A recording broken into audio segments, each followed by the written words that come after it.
fucking Game of Thrones, fucking Game of Thrones, fucking Game of Thrones, fucking Game of Thrones, yeah, Game of Thrones, yeah, Game of Thrones, Game of Thrones, fucking Game of Thrones, fucking Game of Thrones, fucking Game of Thrones, yeah, Game of Thrones, yeah, it's the Game of fucking Thrones, fucking Game of Thrones, fucking Game of Thrones, fucking Game of Thrones, fucking Game of.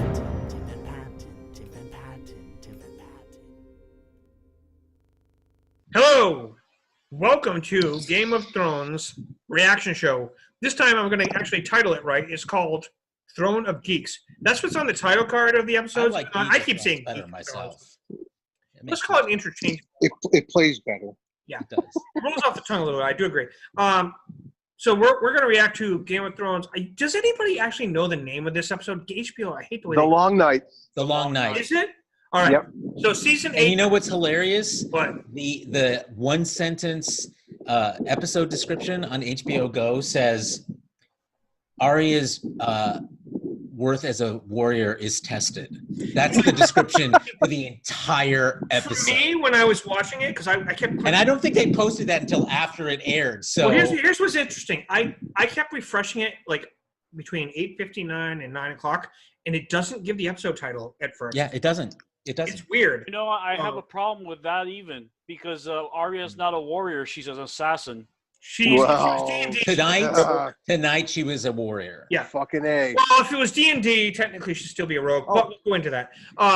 Maybe. But anyways, so we're Backstab, get extra dice. Yep, get extra dice. She hit the natural 20 tonight. Anyways, we'll get into that too. So, Game of Thrones, Season 8, Episode 3. Apparently it's called The Long Night. Great title, now that I realize that. I thought it was either going to be The Long Night, but it doesn't matter. But joining me, as always, is Shawn Snow. How you doing, Shawn? Dude, I am so stoked about this. I think I'm more excited about talking about this episode tonight than I have been about talking about anything with you guys. You know, I love hanging out with you, but 100%. this was fucking amazing. Let's get this show started. And of course, you know what time it is. It's panelist time. Thank you I'm very actually much, not Raul. 100% sure that that's going to It's work. time to enter the pantless zone. Yeah, but you know what? I'm not 100% sure I'm going to be able to work that into the video version, but Well, we'll see. we're working it into, We're working you know, our lifestyle. Hey, we already that's saw it. America's It's ass. it's What a else is lifestyle new? choice. We did see America's ass tonight. We'll talk about that. Well, maybe we won't.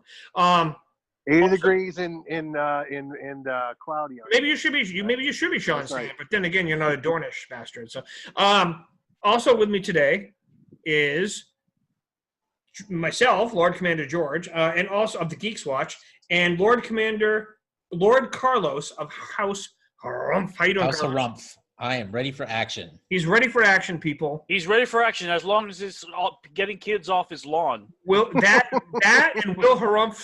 Harumph survive the long night? We'll find out. Oh my God, no! Raul the Whisperer is so secretive and stealthy that we don't even see him. You'll see me the entire episode, but I survive. My namesake He's here. survives. He's here tonight.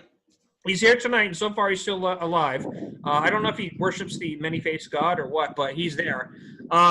So, yeah, we got to get into this. This episode has been the one everybody's been waiting for, the Game of Thrones game changer, so to speak, that everybody had been anticipating. EW, Variety, everybody reported this was going to be a game changer, and, well, And they were right. they were right.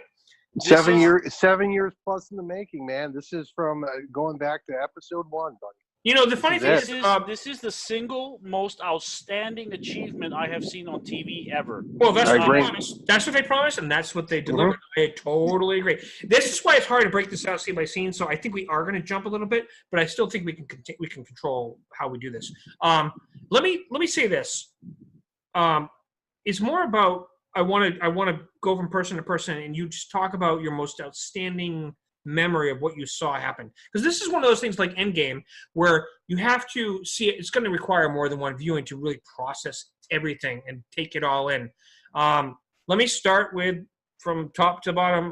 Let me start with Shawn. Like, what is the most incredible moment in this episode that stands out that you're still thinking about?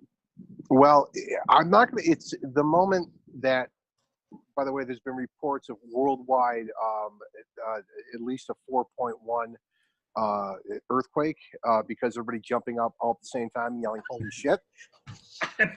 Wouldn't be shocked about that, but go ahead. So I did it myself. My dog got scared because I yelled "holy shit" 10 times. And and I had kids sleeping, and my wife didn't even give me shit about it, which is amazing. Because she understood. That's cool. I said, look, you gotta understand. I don't normally do that. You know this. You know how big in the TV I am, and I don't normally do that for anything. I said, but this is literally the biggest moment in the 8 years of the show. I said, there has been nothing like this whatsoever. Did she watch that with you normally? She got, when I started binging it like last year, she watched about the first 2 seasons with me and just kind of got stopped caring. My wife doesn't like getting invested in shows like that. She's much more of a simple episodic type show person. But what was your moment that made you go?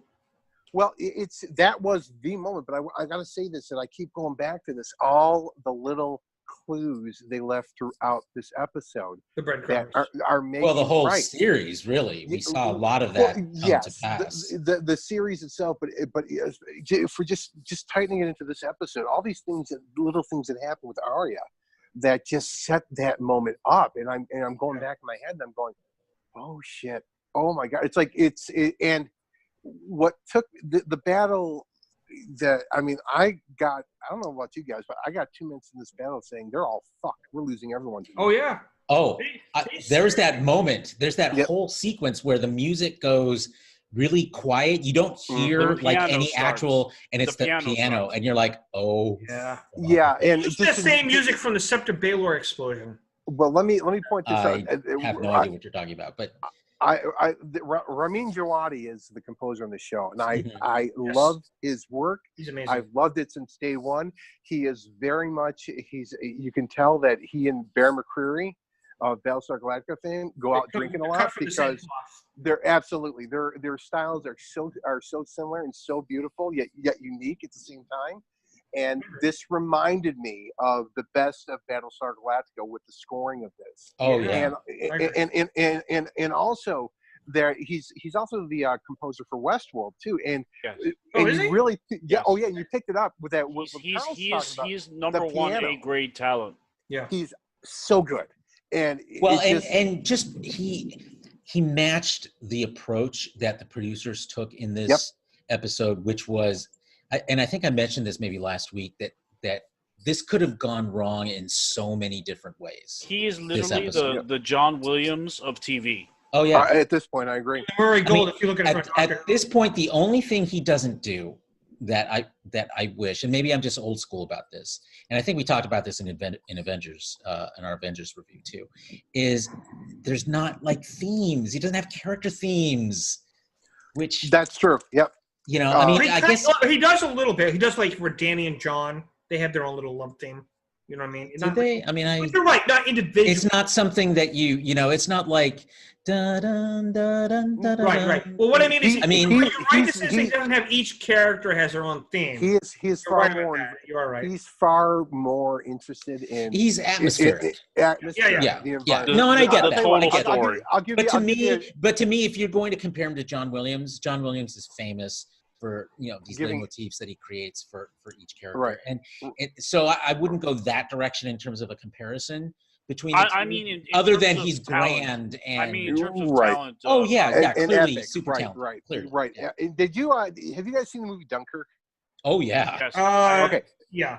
That was almost as exhausting as this. Dunkirk was exhausting. Right. It was exhausting. Exactly. And I'm glad you guys appreciate Dunkirk because that is exactly what Dunkirk. People bitch about the fact that Dunkirk didn't have a protagonist. It's like, dude, that was not the point of that film at all. Right. And what half of that film was just the music in that film sucking you into the tension of that narrative, just like this episode tonight did. It was the music in this, the score in this, it just sucked me in. I was like on the edge of my seat the whole time. My heart was racing. And like I said, I was sure everybody was fucking dead. I didn't. And the way I was too. I was I don't know what the fuck they're gonna do here, but I don't see it happening. And the thing about it was they had me so distracted by the tension in this that I missed those subtle clues with Arya. And then when she came, came Yeah, up in the By end. the It was way, like, "Boo!" who thinks Shawn's hands are too big to be president of the United States? Raise your hand. Thank you, gentlemen. Thank you for the joke. I agree with you, Shawn. Let me quickly talk about, for me, before I forget. Like, I'm not going to forget. Go ahead, buddy. Lyanna Mormont's death. For me, I've had people offline tell me, friends of mine, one of my friends I grew up with, Brendan, he's like, no, they don't kill kid. They won't kill a kid on the show. And I'm like, if you want me. That's ridiculous. And They he's like, have. well, yeah, but she died off screen. Like, gruesomely. Yeah, and I'm like, dude, they're going to do a shock thing somewhere in here. We expect people to die, but what's the one thing that could shock you? She insists on being on the front lines in battle. I mean, I knew right then that she was done. Yeah. Oh. Yeah. And but it's the way she went out like a fucking. She didn't just die. She went like a champ. Like a boss. She is the bear, and she's the giant killer. They're gonna sing songs about that chick. The only sad thing about it is end of House Mormont. Yep. Oh, yeah, that's For the reasons whole... we'll discuss later. Right, because Wait a minute. There is still, guys, there is still one person alive from House Mormont. Who? You know who? Think. Fat Boy. No, that's House Tarly. Oh, Tarly. Never mind. Sam is a Tarly. I thought he was a Well, they Mormont. could be still. No, he's surviving. Tarly. He's a Tarly. No, you know what? And he is the last Right. Tarly. Carlos is right. Because Jorah was concerned because he said to her last episode, Yeah, you're, that was you're the end of our house. If You're it. you go, we're done. And they're done. You're it. The cool thing is that their legacy, they went out doing what they to protect the North and to protect everybody. So their legacy is going to always. What else can you do?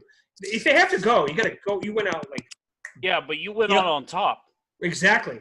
So Well, and the other thing, if you notice about her, is she grew up. Like she's tall. She ain't a kid. She dude. was a young lady in that last scene. Yeah, you well, could they tell. did. Like There she was was also a 2 almost year lanky. gap in Yeah, the- and I will go so far as to say that I think in this final battle, she was more of an adult than I have ever been. She So, she just died fighting. She was wearing pants, Shawn. You're well, right, exactly. She wore Breeches. shorts over her pants like some people Breeches. do and whatever. Leather breeches at that. Well, you Not know what easy. I like Not is- easy, Hubba. gentlemen. She also was very knowledgeable how to command people to do Yes, whatever. she was used Yep. to it. Did you see those men jump to attention? Oh yeah. Oh, yeah. the respect last episode when she turned Yes. around after she got done talking Yes, to my him, lady. Yes, my lady. we're done here. When Sam interrupted them, Yes. she turned around and she started walking back. They gave her total respect. They said, "Make way! Here she comes." That's right. She commanded respect. Little bear. And But she now went out she's like a gone. badass. Now, it was a little heartbreaking to hear her bones crunch from the Giants' grip, but she took that last, that was awesome. I think the bone crunching thing was so that we immediately knew that it. Yeah. that's it. that was, She's taking him out that with was her, exposition for that. But yeah, To me, the more chilling scene was later when She came back as a wife. the Night King did this, and, And you her saw eyes that popped open. popped open. and, Yeah. and I was like, oh, that hurts. Poor That hurts. blue-eyed bastards in this show. Seriously. They're all going to be like, you got blue eyes, if you're blue-eyed. So what are you going to do? So, Carlos, what about you? What is the scene? We're starting with we're going to jump around, but what is the scene that immediately after this fresh viewing? Because by the way, everybody who's watching this, we're filming this only a couple hours after the show aired. Yeah. So for us, it's pretty fresh. We're trying to do this as close to the best as possible. But Carlos, for you, what is jumping out in your mind going, that was awesome? Or that was incredible? There were a number of scenes that really, big and small.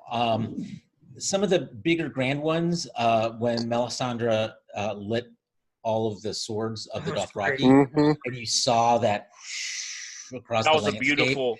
That Yeah, was yeah. Cinematography. Yeah, I thought it was great. I have a lot to say said about her later. I was like, Melisandre for the win. Yeah. all I know right. it was. I forget where they ended up sending her, but thank God she came back. Good Lord. They didn't really Yeah, see her. They said go away. She went wherever. And don't ever come back or we're going to execute you. And she's Right, like, she was at Dragonstone it's- with Varys the last time we saw her, but then she said she's leaving for Essos and she has to come back one more time to die, and that's all we heard. right. And she's like, Davros, hey, I don't give a fuck. I'm going to be dead by the morning anyway. Sorry. Do what you Yeah. got to do.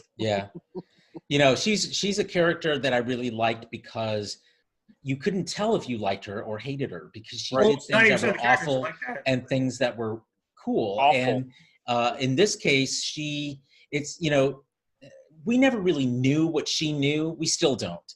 Well, Melisandre is like the witch in the woods, kind of, but she's out, and she's the head of a religion. Well, let me give her a little bit of slack based on what you just said, Raul. Let me just jump in for a second. We got to remember something. All right, in a world where you can actually see physical proof of a god existing, like I can make people come back to life, I can make people's swords go on fire. If you actually see that kind of proof, it's hard not to buy into the religion of what they're preaching. So, no, absolutely. Except we see in this show, though, we don't see just a god. We see a lot of competing deities. This is and true. So you can just as easily have faith in the Lord of Light and have that. I agree with you. But When Davos says something like he's appalled that it's an evil god because you sacrifice children. The god demands you sacrifice children. Well, the Lord of Light is the Lord of Light, and he is the enemy of the night. I'm sorry. We don't really know that, George. Yes, they are close to each other, but we've never really seen in the lore. You don't see an actual battle between. Maybe not on screen. Today we did. Maybe not on screen. We did, Carlos. George R. R. Martin did talk about this on shows. That's one thing that's consistent. He said. He explained the Lord of Light. He explained, all that stuff, and how that stuff's not taken away by HBO, because George R. R. talked about this on those many TED type talks he does. I know, but we've been around this before, and all I'm saying is that your theory that you have to believe in a god because people in this world believe in a god, and there's that's evidence not what I was saying. I wasn't. Well, you're saying there's evidence that there is this god, therefore it's easier for her to do evil things. It's not about things the easy. god. That's what religion is for, is to justify people doing evil things. I'm just saying it's harder when you actually get rewards or something happening due to that belief. So she even had that moment in that episode. Remember this part? This is important. Well, she was 900 years old, so that's something she got out of it. Remember that one moment when she's trying to light the trenches on fire? Even she had that one. I talked about this with Raul earlier before the show. Mm-hmm. Had that one moment where even she was scared that her faith was misguided. Not strong enough, couldn't get the thing to light, like after 4 or 5 attempts to chant that prayer, and then finally it happened. But you saw that fear in her eyes that maybe I was I was wrong. No, I saw that too. Very well done. I have a theory about Melisandre, and that is that it's very simple. That she is the epitome of the faith being pure, but the people being the flesh being misguided. Weak. Yes, misguided and flawed is what it comes down to. Because at the end of the day, over this series, and she even acknowledges that she's misinterpreted things. She's taken actions based on having her own doubts. She's had her own made her own flaws, and made decisions. She picked the wrong saviors. Well, okay. First of all, let's differentiate between flaws and hubris. Her hubris was her flaws. It wasn't her flaw. Isn't that she made the wrong choice? Is that she misinterpreted something based on her own hubris? I agree with that entirely, and that's a different thing. And I think that her returning in this episode and what happens at the end, for her, this is her redemption. She was done. She's done. And I have a funny feeling that in her 900 years that she has made several mistakes along the way, which is why that have been disastrous, which is why it's taken her 900 years to redeem to get it right. Right, exactly. Well, I will also say one thing about the religious presentation on the show. The High Septum was a better representation of both the fanaticism and the true faith of what we would consider faith in our world. Where it was the equivalent of like Catholicism, sort of. It was more like it was actually Wesleyan, which is a Protestant preacher. After the Great Division, and the Wesleyan version of Christianity actually talks about everything this High Septum was talking about. I think that's the basis of that. Yeah, it's like a morality punishment thing in there. But it's also a separation of the flesh from your immortal soul, which is important because Catholicism embraced the flesh, the corpus. Let me take this one step further. The 7 gods or whatever, the 7 is more about punishing immoral people and judging you versus the Lord of Light. The Lord of Light doesn't judge people; he chooses. Now, but I agree with you. But look at what's at play here in this episode, because there's a whole set of theories around how each of the major characters is reflected in the seven, or most of the seven aspects of the new gods. That faith, the stranger, the warrior, the mother, the crone, and the stranger. I said stranger. He stuck around. So which one? Who's still around? He's the stranger snuck around to your other part of your hand. Oh right, yeah. And the idea is that Arya represents the stranger. Yes.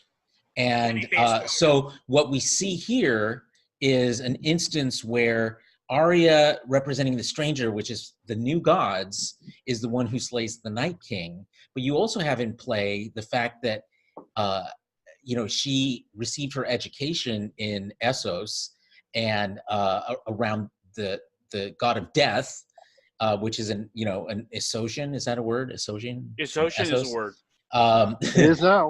And then you have the red lady, the red priestess, Melisandre, who represents the Lord of Light. So you have in Arya like three different strands of religious beliefs, major religious beliefs in Carlos, by the way, Game of Thrones, coming into play, coming into action, and ending this existential threat that isn't just about Lord of Light versus Night King. It's everyone. Like it's everyone.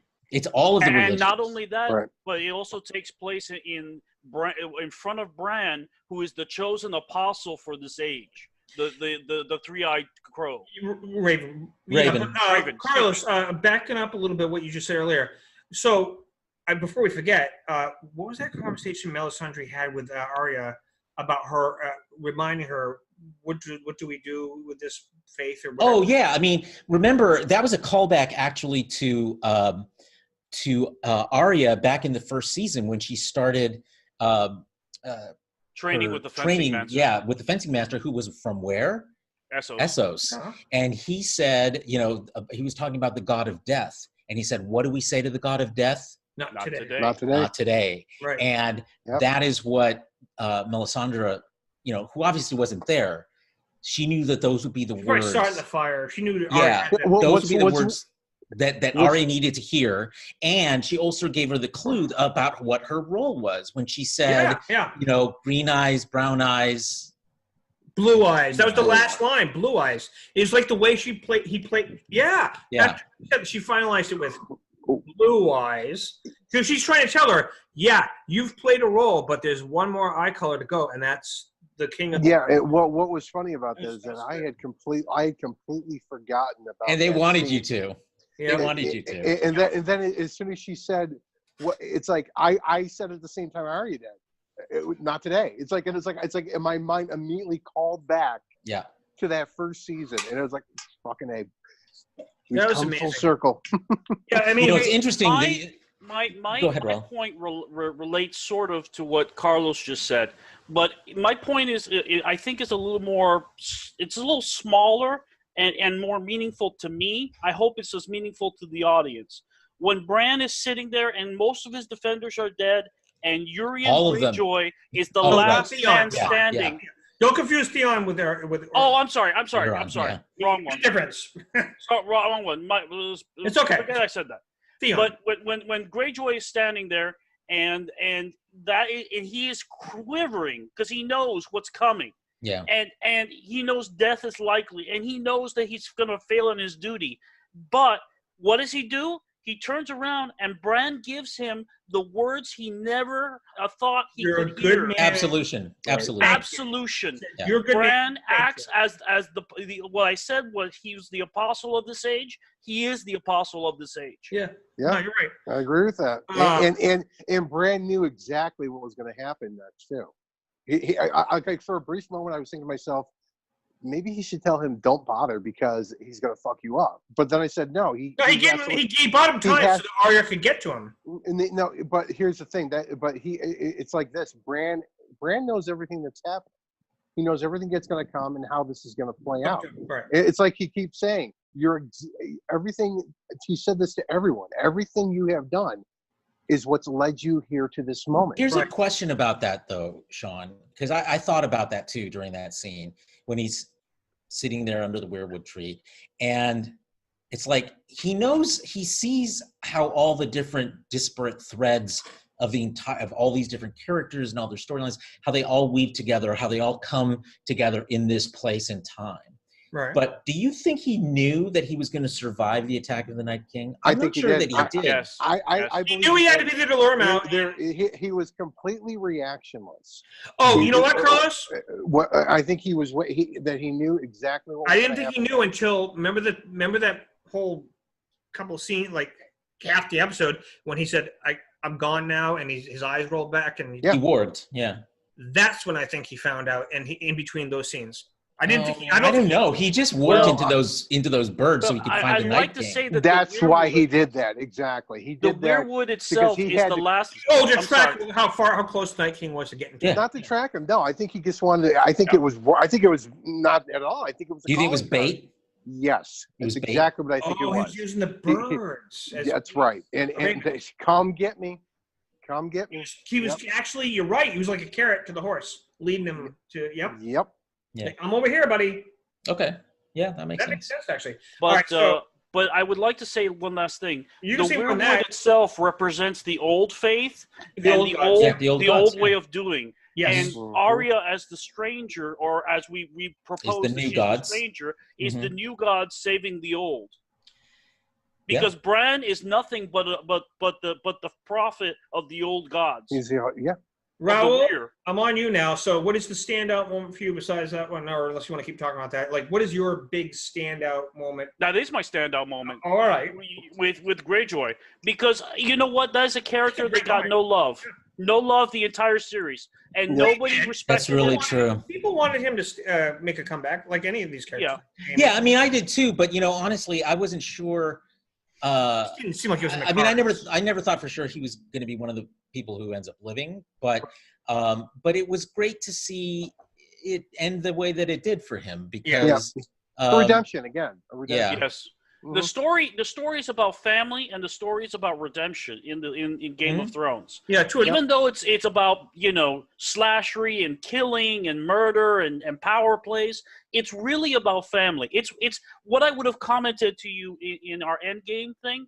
That story is about family, hardcore. Yeah. Mm-hmm. This story is also about family. George R. R. Martin always talks about this, but one of his best sort of talks on stage, somebody asked, do you enjoy killing characters, or why do you do this? And he made a really great, elaborate thing. When he read one of his biggest inspirations for Game of Thrones was, of course, Tolkien and Lord of the Rings. But his biggest problem with it was when you have the epic scale of a battle, such as the one in The Return of the King, the chances of all these great hero characters surviving, he just couldn't. He says, if I can't make you wonder who's going to live and die, you're not scared. Well, like we had that whole it's thing. Not war. It's not realistic. Yeah, we had that whole problem with Avengers Endgame, where Thanos shows up and he like nukes Avengers headquarters with like dozens and dozens of torpedoes or whatever. That whole third act was busy, and everybody lives. Yeah, like everybody lives. But they only live because the Scarlet Witch has powers over probability, Carlos. Yeah, but you know what? They don't actually say that wasn't back yet. in the movies. But I'm just kidding. I'm just kidding. All right, It's just a joke. Hard to tell because we can't tell the expression on your face. That's right. That's Maybe right. next It's time. only the whisper. Raul right now has the best fucking poker face of all time. He does. Yeah.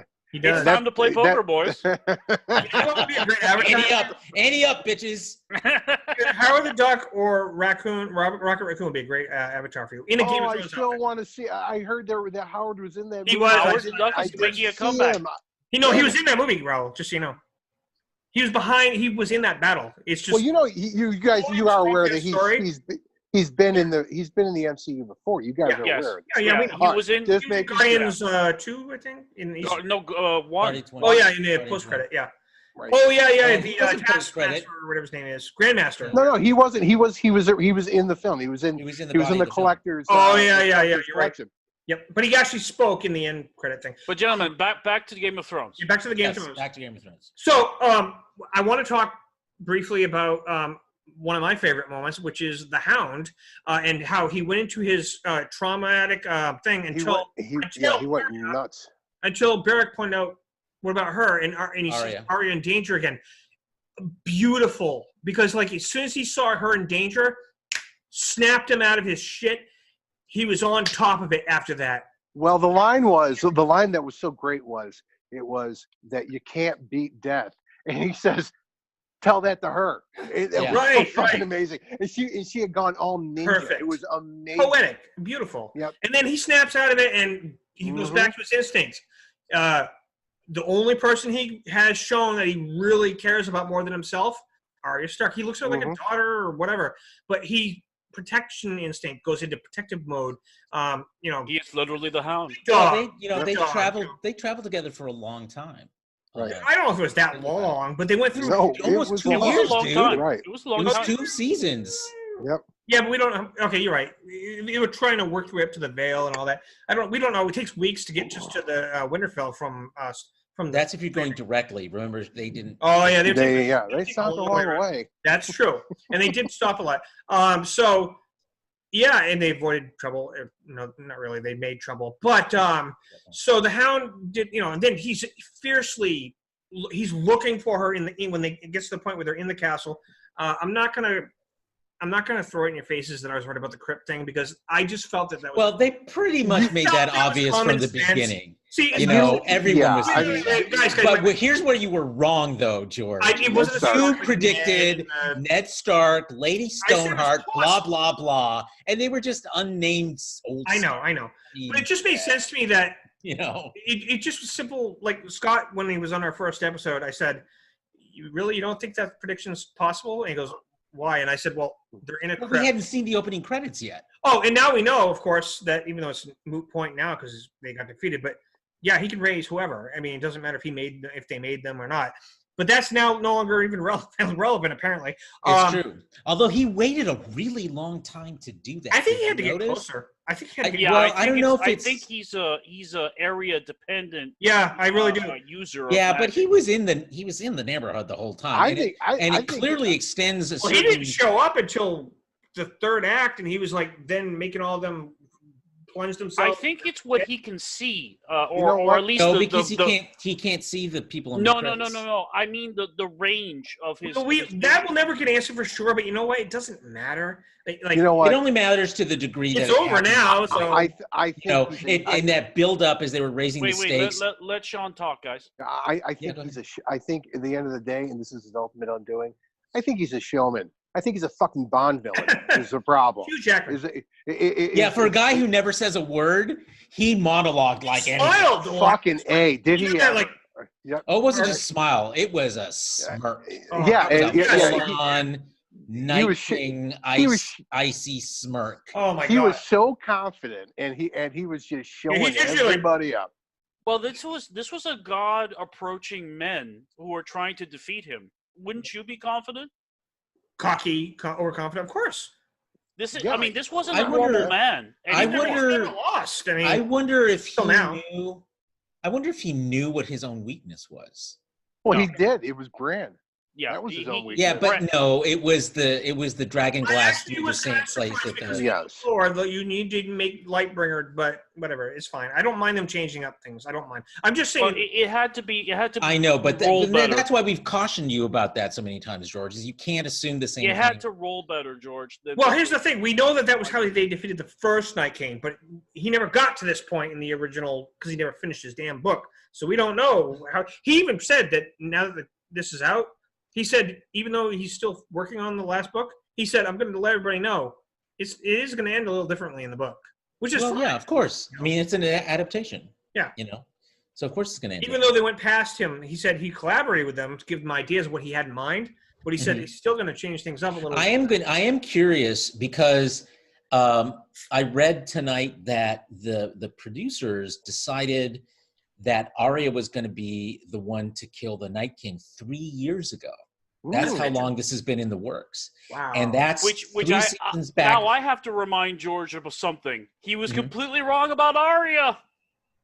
She's not a secondary character. I don't mind being wrong about something. When I said that she was my favorite character and she was pivotal, nobody agreed with me on this show. No, this wasn't pivotal. I thought you see the MacGuffin though. I thought she was going to kill Cersei. That's attitude. pivotal. I mean, but George said she was a secondary character. No, wait. You weren't there for our prediction episode, Raul. Carlos and Shawn will back me up. My prediction, which Shawn liked, was she will at least be the one that kills with Jaime's face, Cersei. I thought did think that was more likely. I don't think she was going to be the one to kill the Night King. That's all. I don't think she's going to end up being the killer of Cersei. I agree now. I agree now too. Especially since Jaime actually survived. Can I ask you a question? What was that knife? Where did she get that knife that she killed? Okay, that knife is so important. That is the knife that Littlefinger, the assassin, yes, Valerian Steel. To kill Bran, right? Kill Bran. That's so what I thought. There's the irony in that whole thing. Is what that I thought. And the whole way? And did you notice how the way she fought, the way she ended up killing him, just like Rey in The Last Jedi? No, it was just like herself in her fight with Brienne. Remember a couple seasons ago? Yes.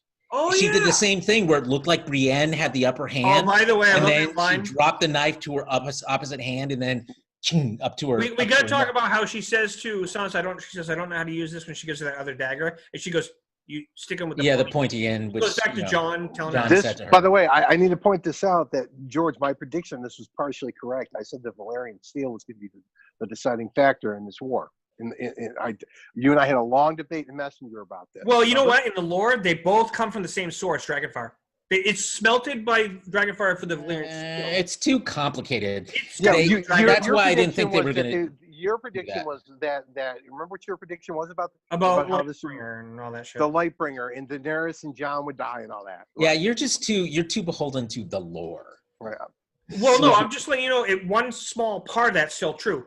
The source between how you make dragonglass and Valerian steel is the same.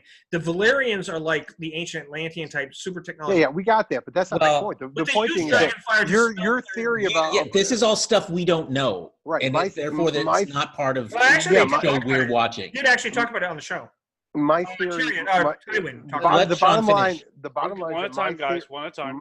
My theory was that Valerian steel was going to be the deal breaker and how the war against the Night King had to be. It had to be. And I just didn't know whose it was going to be. Right. We thought it was because there were so many Valerian steel swords out. They were. Jorah had one. Brienne had one. Right. Yes, John has one. Valerian steel swords named Valerian steel swords, and the dagger is what takes out the Night King. Yep. How poetic can you get? It's the stranger. I mean, it was completely not what you expected based on what the lore might lead you to believe. And I love that they did that. I love that they did not fall back on the expectation. I enjoyed being shocked when that moment happened. It was great, and that moment where I had to go back and rewatch it because I didn't notice that she dropped the dagger and caught it with the other one. I thought the dagger just came out of someone else dropped it and caught it. I thought at first that she gave Sansa that dagger. That's what I thought too, and that's why I went back to watch again. Speaking of Sansa, we got to talk about Tyrion and Sansa. No, we will. No. Do you know what she gave her? She gave. I'm almost positive. Didn't she give Sansa the needle? Yeah. You're right. Yeah. She had. She gave her needle. Yeah, but needle's bigger. Like it's a sword. It's like needle's. It's not really. It's really short. We'll double check. It was like this. It's a rapier, guys, from Essos. It was a needle. I'm just telling you because it was a lot small. You can't duel. Yeah. Like that small. It doesn't really matter because it was a fake out is what it was. It was a fake out, exactly. And speaking of fake outs and MacGuffins, remember back at the beginning of the season when she had Gendry make that special weapon and everyone's like double-edged spear and never used it. No, she did use it. Where? The entire episode. She was kicking ass. It got split in half at one point. She pulled it apart. She was using it. It was breaking, Carlos. Okay. I missed that. Before she ended up running into that library. At that point, she had lost. You remember? She must have killed like 20 people in one little scene. Okay. Yeah. I was just. Yeah, it's so goddamn dark. Davros, I know. I agree. Yeah. Oh, that reminds me. So until they lit up the pit, I was like, thank God, I can now see. It was. Here's the thing.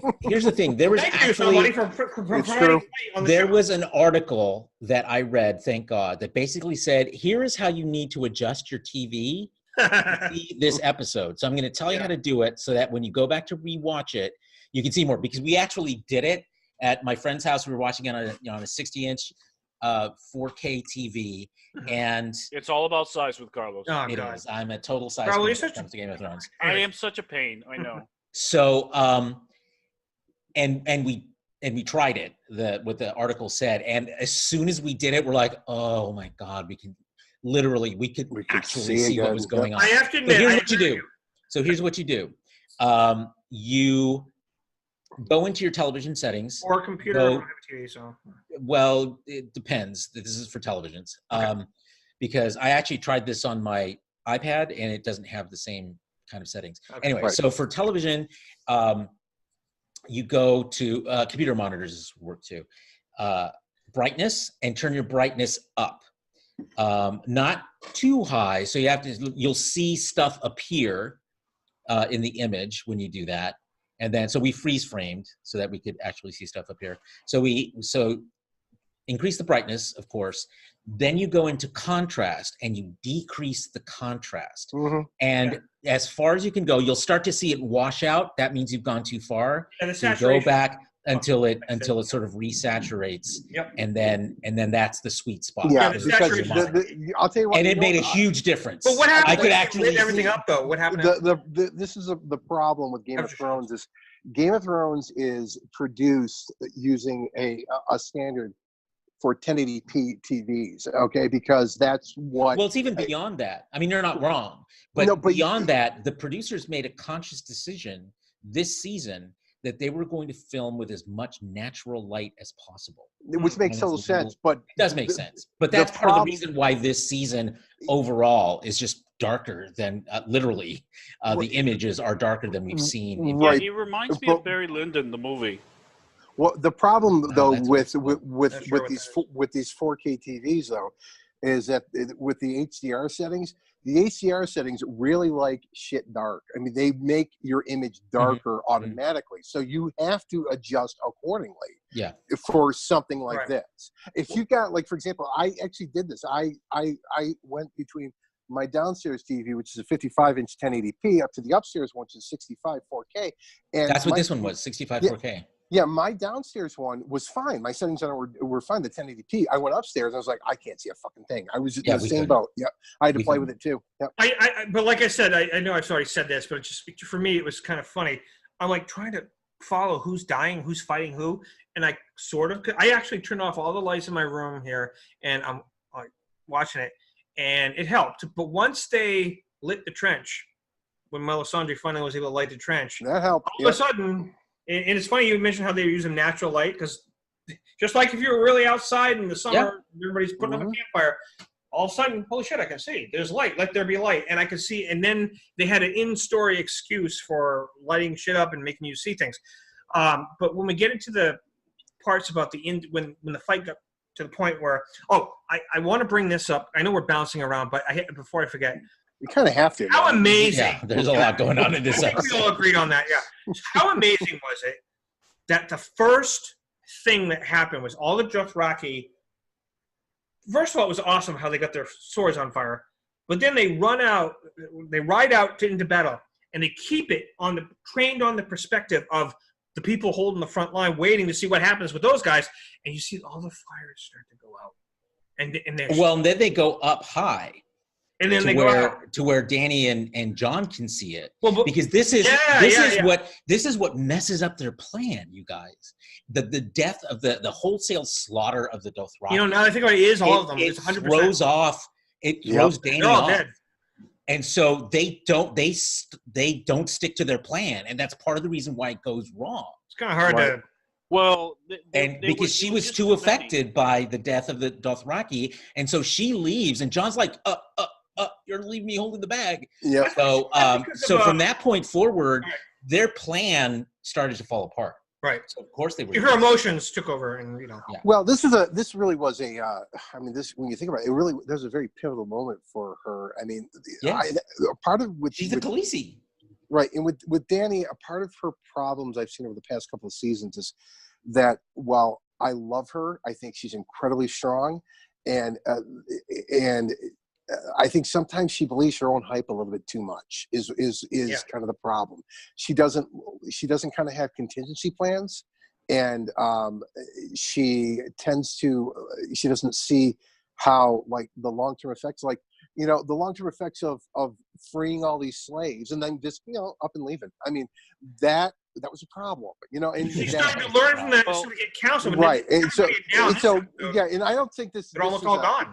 I don't think this is what happened in this was. I mean, of course, it was fucked up, but this is another one of these tremendous learning experiences for her for leadership, as far as I'm concerned. I don't think it lessens her at all.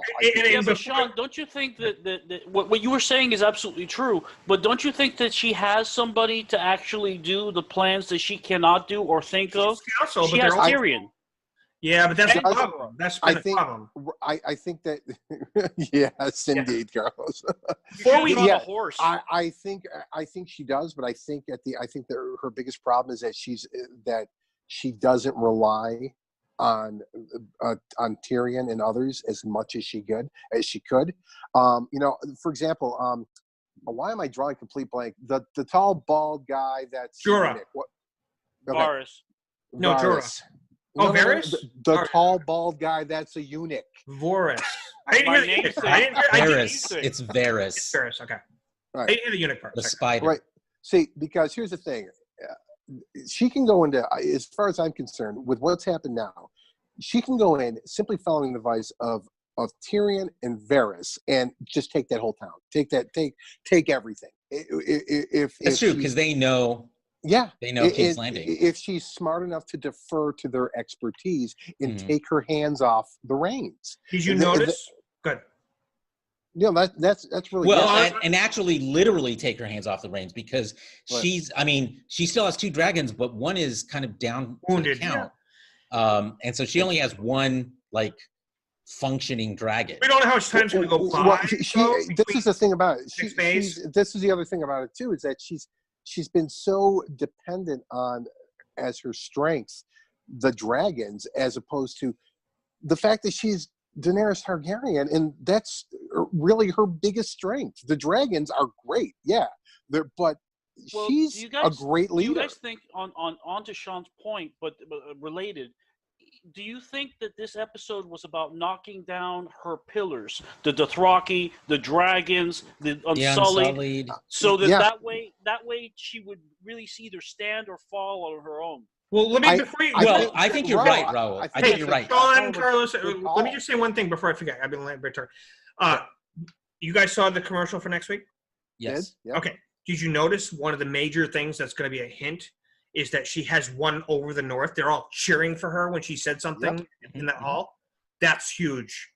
She proved herself. I'm going to fight for you. The dragons made a huge difference. She sacrificed a dragon. I mean, come on. Well, she really didn't lose any dragons, but the one that died. No, but she was willing to. Yeah, no, you almost lost both. I'm wondering, though, is the key to whether that loyalty sticks is finding out, the North finding out who Jon really is. That's going to be a plot point coming up.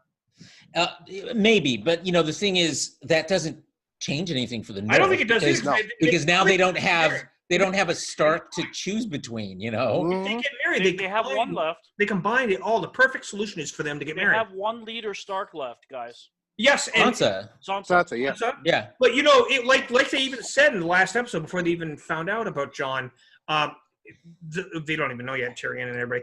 But they even pondered. They make a handsome couple, but they even pondered the idea that if they just married, it will solidify. It'll help win over the North right there before she had to prove herself, because it's people in this world seem to recognize. Well, now are you assuming, George, that them getting married without the people knowing that he's a Targaryen, or knowing that? Either way, once they find out, if they find out, I think that the only thing it will complicate is people. I don't think it will complicate because because here's the thing. I don't think there's no matters. proof. He is a There's Stark. no proof that he is a Targaryen. We have He controls dragons. I mean, a dragon. I mean, Okay. but in terms of documentation, they don't have the proof. They pretty much take the word of Bran and Samwell, pretty much everybody. I mean, the North but even does. the North even does, Sam, but the South will not. yeah. of course not. Of course not. They don't want to relinquish. Here's my theory on this is that it's been leading up to this for a while, where the North is far less concerned about the whole thing as far as royalty and the wheel, royal succession and all that is concerned. They're far more concerned about choosing their leaders by who saved them, who's fought for them, right? And so and they and choose their leaders. The leaders aren't chosen for them. In this, the fight, the defeat of the Night King is just going to solidify. So I don't think it matters anymore that whose I think you're right. Line is whose. That next promo really suggests. I mean, granted, it's just a promo, but they seem to be like Daenerys says something about. Oh, she says. I kind of remember now. She says, "We won the Great War. Now we have to win the last war." The last war. Yep. That was a good line, and the way they reacted. That's a great line. Yeah, I think that's telling us everything we need to know. I don't think the North cares at all about. I think they'll be happy if she. I agree with Sean's assessment that the North is very practical and they're pragmatic. Well, to the degree that the South continues to be a threat to them, they care. Well, that's what it boils down to. As much as they care about having a strong leader, and John represents that. Well, they just want to be left alone. They just want people to leave them the fuck alone and stop coming up here and messing with our shit. And the Night King was probably the last one. We'll see what happens with Cersei. They have a real problem now, by the way, and we all know this. Dany lost about 50% of her army in this fight, Easily. and they still have to deal with if not more. 20,000. And that's what Gold Company. That's what Cersei was counting on. She was counting on that. Golden Company is, they've never really lost, according to, I know I'm saying by the lore, but they kind of imply that in the show too.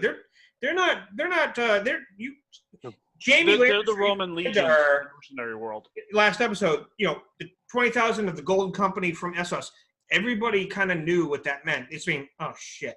It meant war winning. That's what it meant. Yeah. Well, it's the sheer numbers too. 20,000 versus what she has left. I mean, I was kind of under the impression that Cersei. Don't forget dragons. Don't forget dragons. Right. That's true. Cersei. By the way, Golden Company has those stingers, whatever they're called, that fire those bolts. They have those. Just let you know. Well, yeah, but now we know that that's a weakness. So you plan for that. Yeah, that's true. Right. Let Exactly. Sean talk. Go ahead, Well, Sean. I was under the impression that Cersei. It's not that she expected that the North would lose half their forces. I think I was under the impression she expected they would just fucking lose, and then that she could just she could somehow survive the Night King and the dead. That's what I thought. So I mean, which was dumb. I mean, not you, but her. No, incredibly dumb. We talked about though. Hold on. It's so short-sighted because again, we're talking about not having contingency plans. She didn't have a contingency plan for the fact that they would survive and win. And so now what does she do?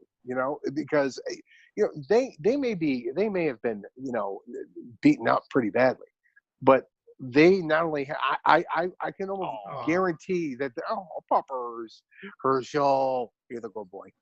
He's a good boy. Oh yes. That's uncle. I got a feeling that it's because it doesn't look like they're in Winterfell when she's making this speech. No, it doesn't. So I got a or maybe feeling, winter is over. No, now she's that in that same hall. dead. She's in the same hall they tried. it seems awfully bright, buddy, and awfully sunny. With the death of the Night King, it might. Yeah, be the I end of actually know. winter. Seriously, I watched the promo a few times. It's the same hall that she had Jamie on trial. It's just lighter. Well, okay. Fires going on or whatever. I have Night has come to Winterfell. there are an awful lot of. It seems like an awful lot of cheering voices there. So I got a funny feeling that because of this, they're going to be able to recruit more. for their cause. Once Yeah, word there gets was a around. lot of Well, who's Yeah. left? stayed away. I mean, who's left to recruit from? Oh, who the I mean, I hell know there knows? are, but Oh, I mean, the they veil. The veil. The veil's the next key. 2,000 people in the Vale The Knights of the Veil are the key to them evening things out.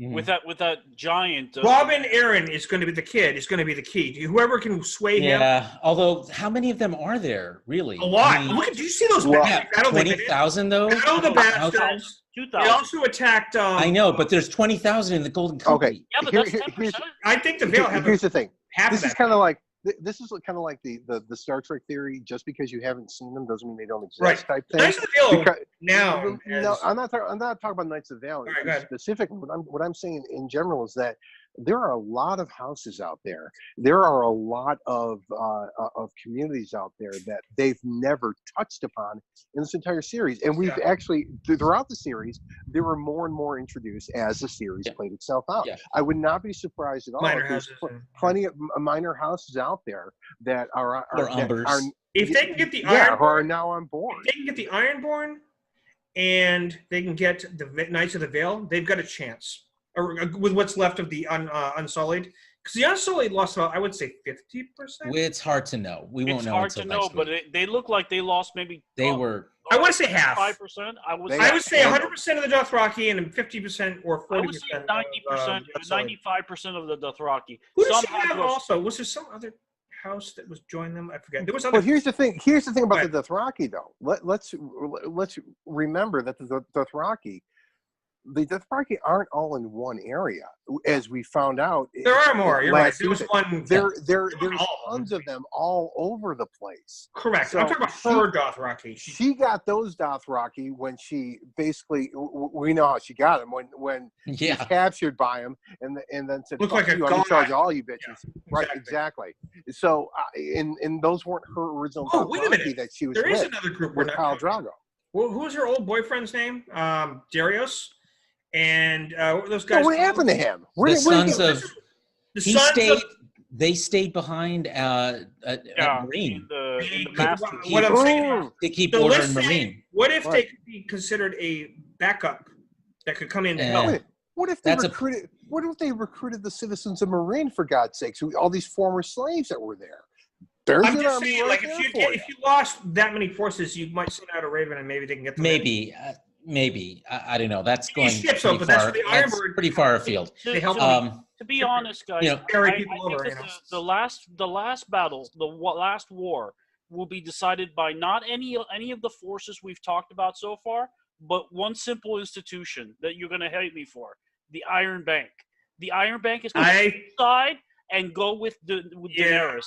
They could, I see it coming a mile away, and they are the real power. You can have magic, you can have gods, you can have Funny. whatever the fuck you want. So are you predicting, Raul, that we're going to see a scene he is an economist. So. where basically a Raven comes and all of a sudden the Golden Company basically just turns. stands back and they're like, Yes. We We're no out. longer fund you. Bye bye. Yes. Her "Peace credit, out, bitches." her credit card We're declined. out, and you can't Versus do credit anything card for decline, guys. 1,000 of us. Get back. Well, they hedge their bets. Yeah. So- Oh, yeah, of course. I mean, Yeah. that's their entire thing. Yeah, I mean, if So- you think about it, once.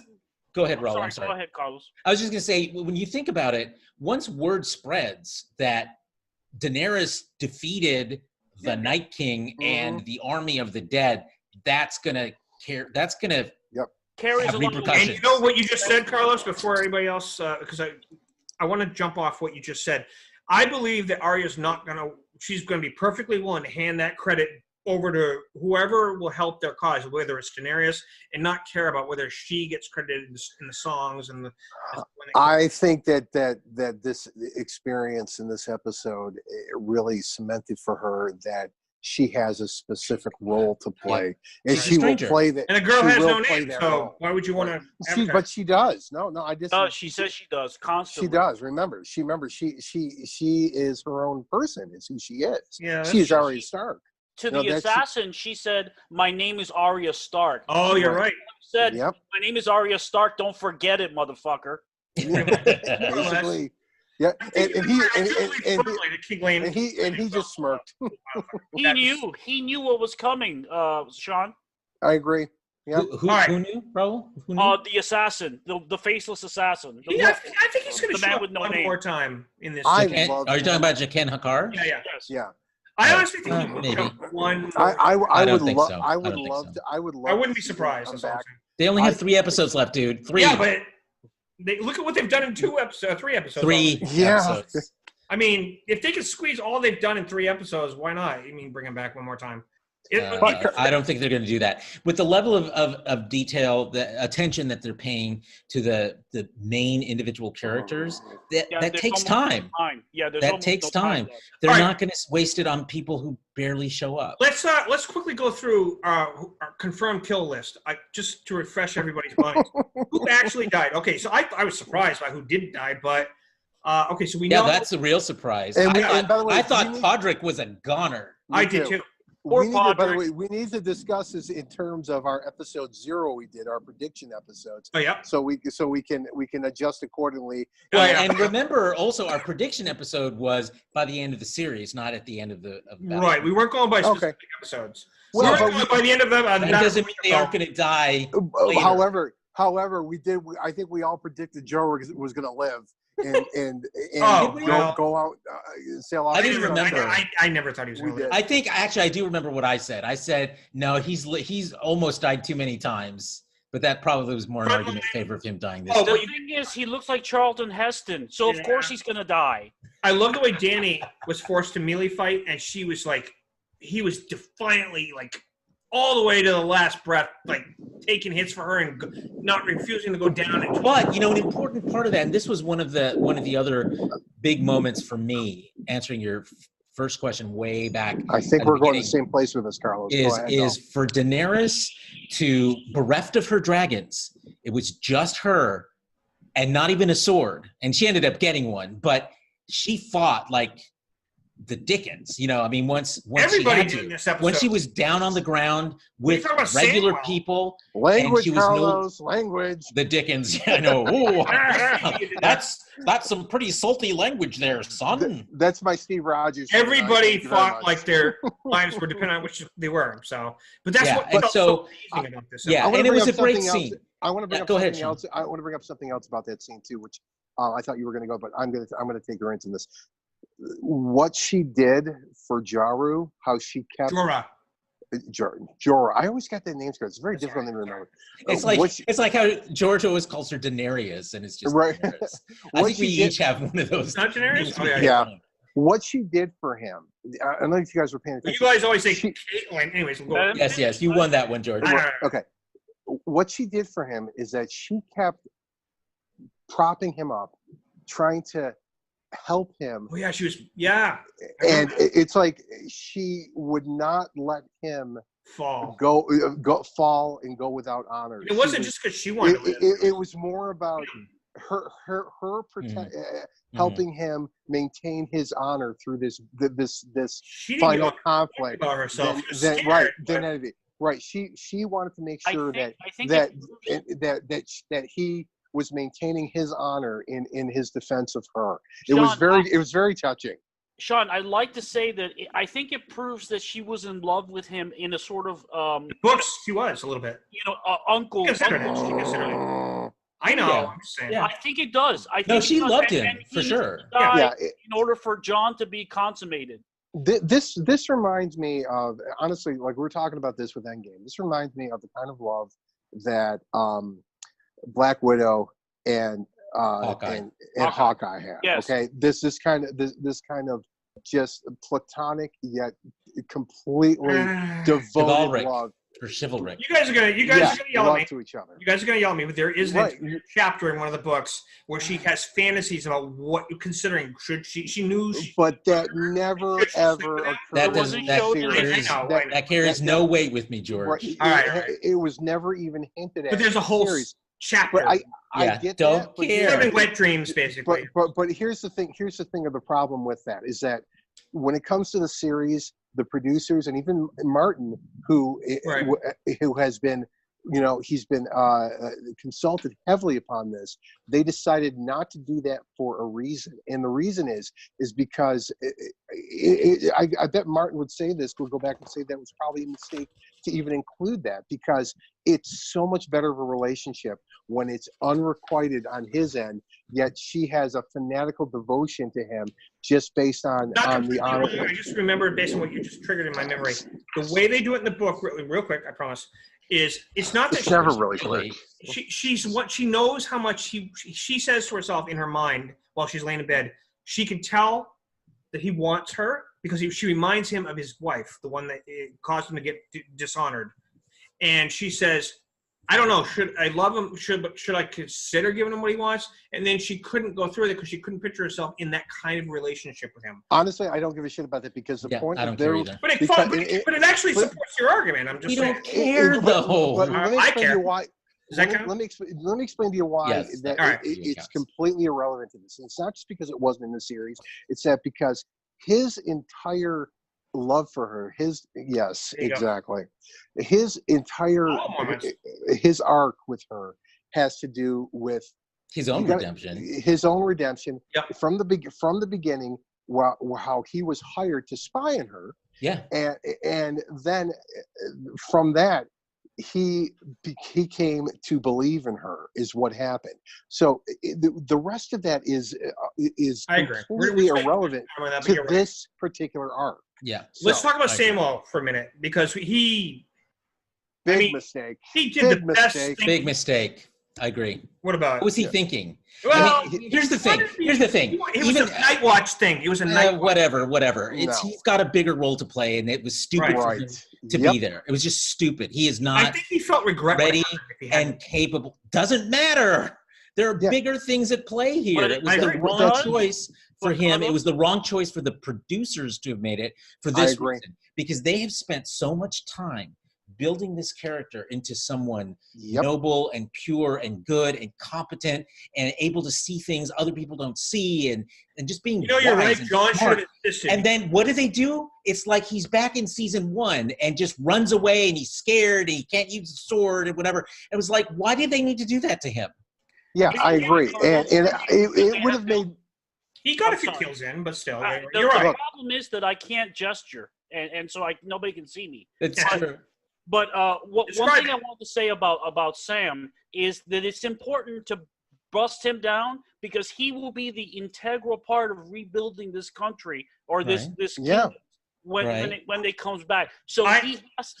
But I hear what you're saying. But why is it important to bust him down? Because they had built him exactly up. This is confident. Yeah, but not with the regular people. The regular people still don't think he's shit. Other than John's best friend. John should have insisted he go in the crypt no matter what.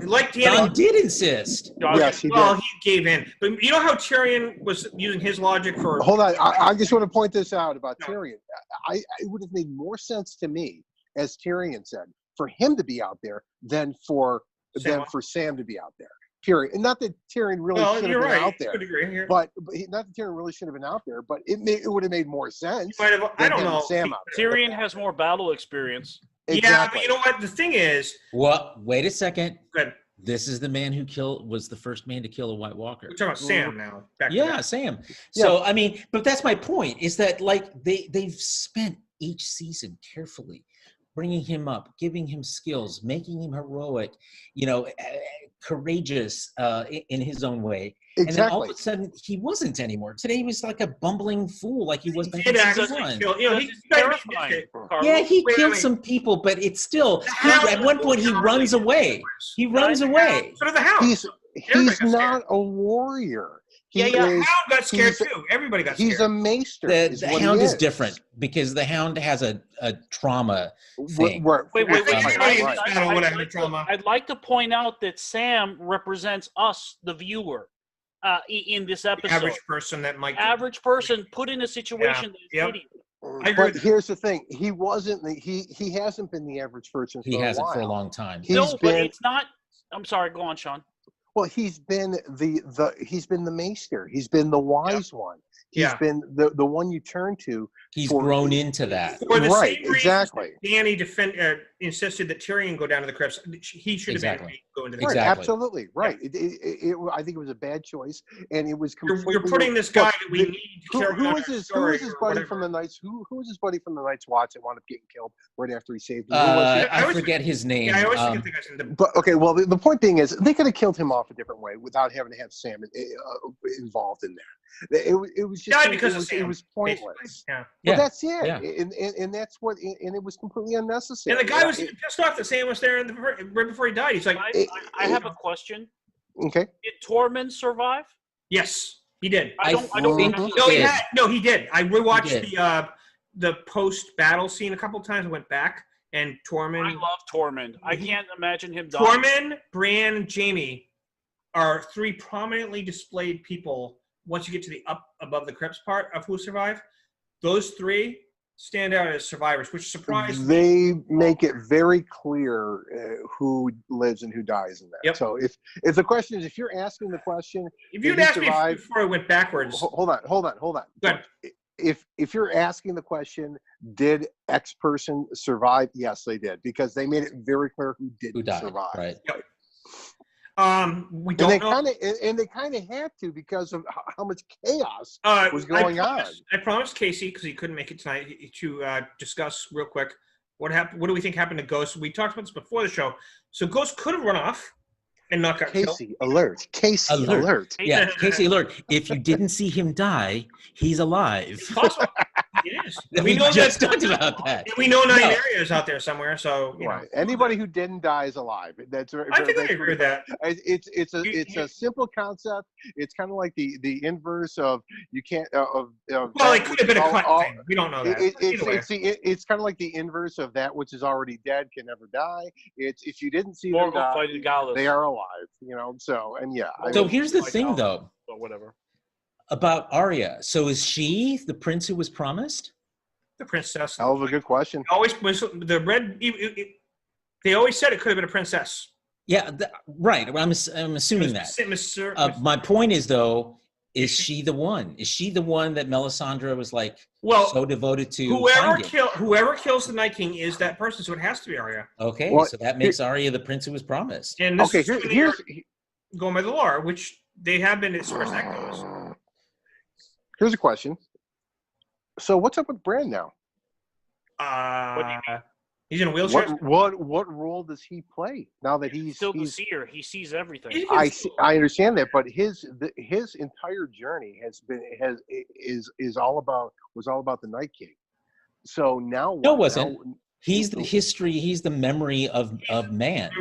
Yeah. That the need for that does not change. Okay. Well, the Night King was the greatest threat to it. Right. It's the druidic tradition. The druids used to spend 20 years memorizing everything in their history orally. So Bran is the epitome of that tradition. Yeah, and I'm not talking about the books. I'm talking about real life. No, I know. Can I ask a question? This is about the series, but not specifically about this episode, but about the Night King.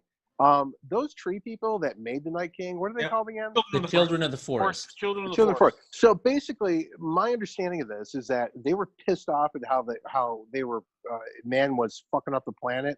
Man was chopping down their weirwood trees. It was the first men came from Essos to Westeros and basically started killing them and their trees. Okay, so basically they're eco-terrorists, and they created the Night King as their savior. Is that basically? That's basically it. And then, like many things, it got out of control. It got out of control. Right. There have been two Night Kings, just so you know.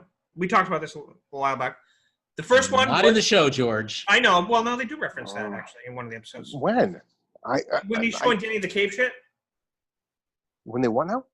I thought that was the same Night King. You know, you might be right. I think it was the same. Yeah, it's the same one, bro.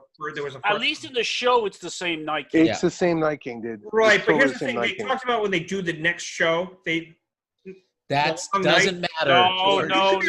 That's a whole other show. Oh, you mean the next show that's going to have Luke Skywalker in the third episode?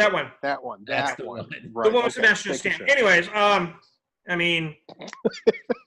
By the way, Jorah died, but he's going to be Batman. Does anybody do that? Yes, I love it. I'm all on board with that. I like the notion of the old grizzled Bastard.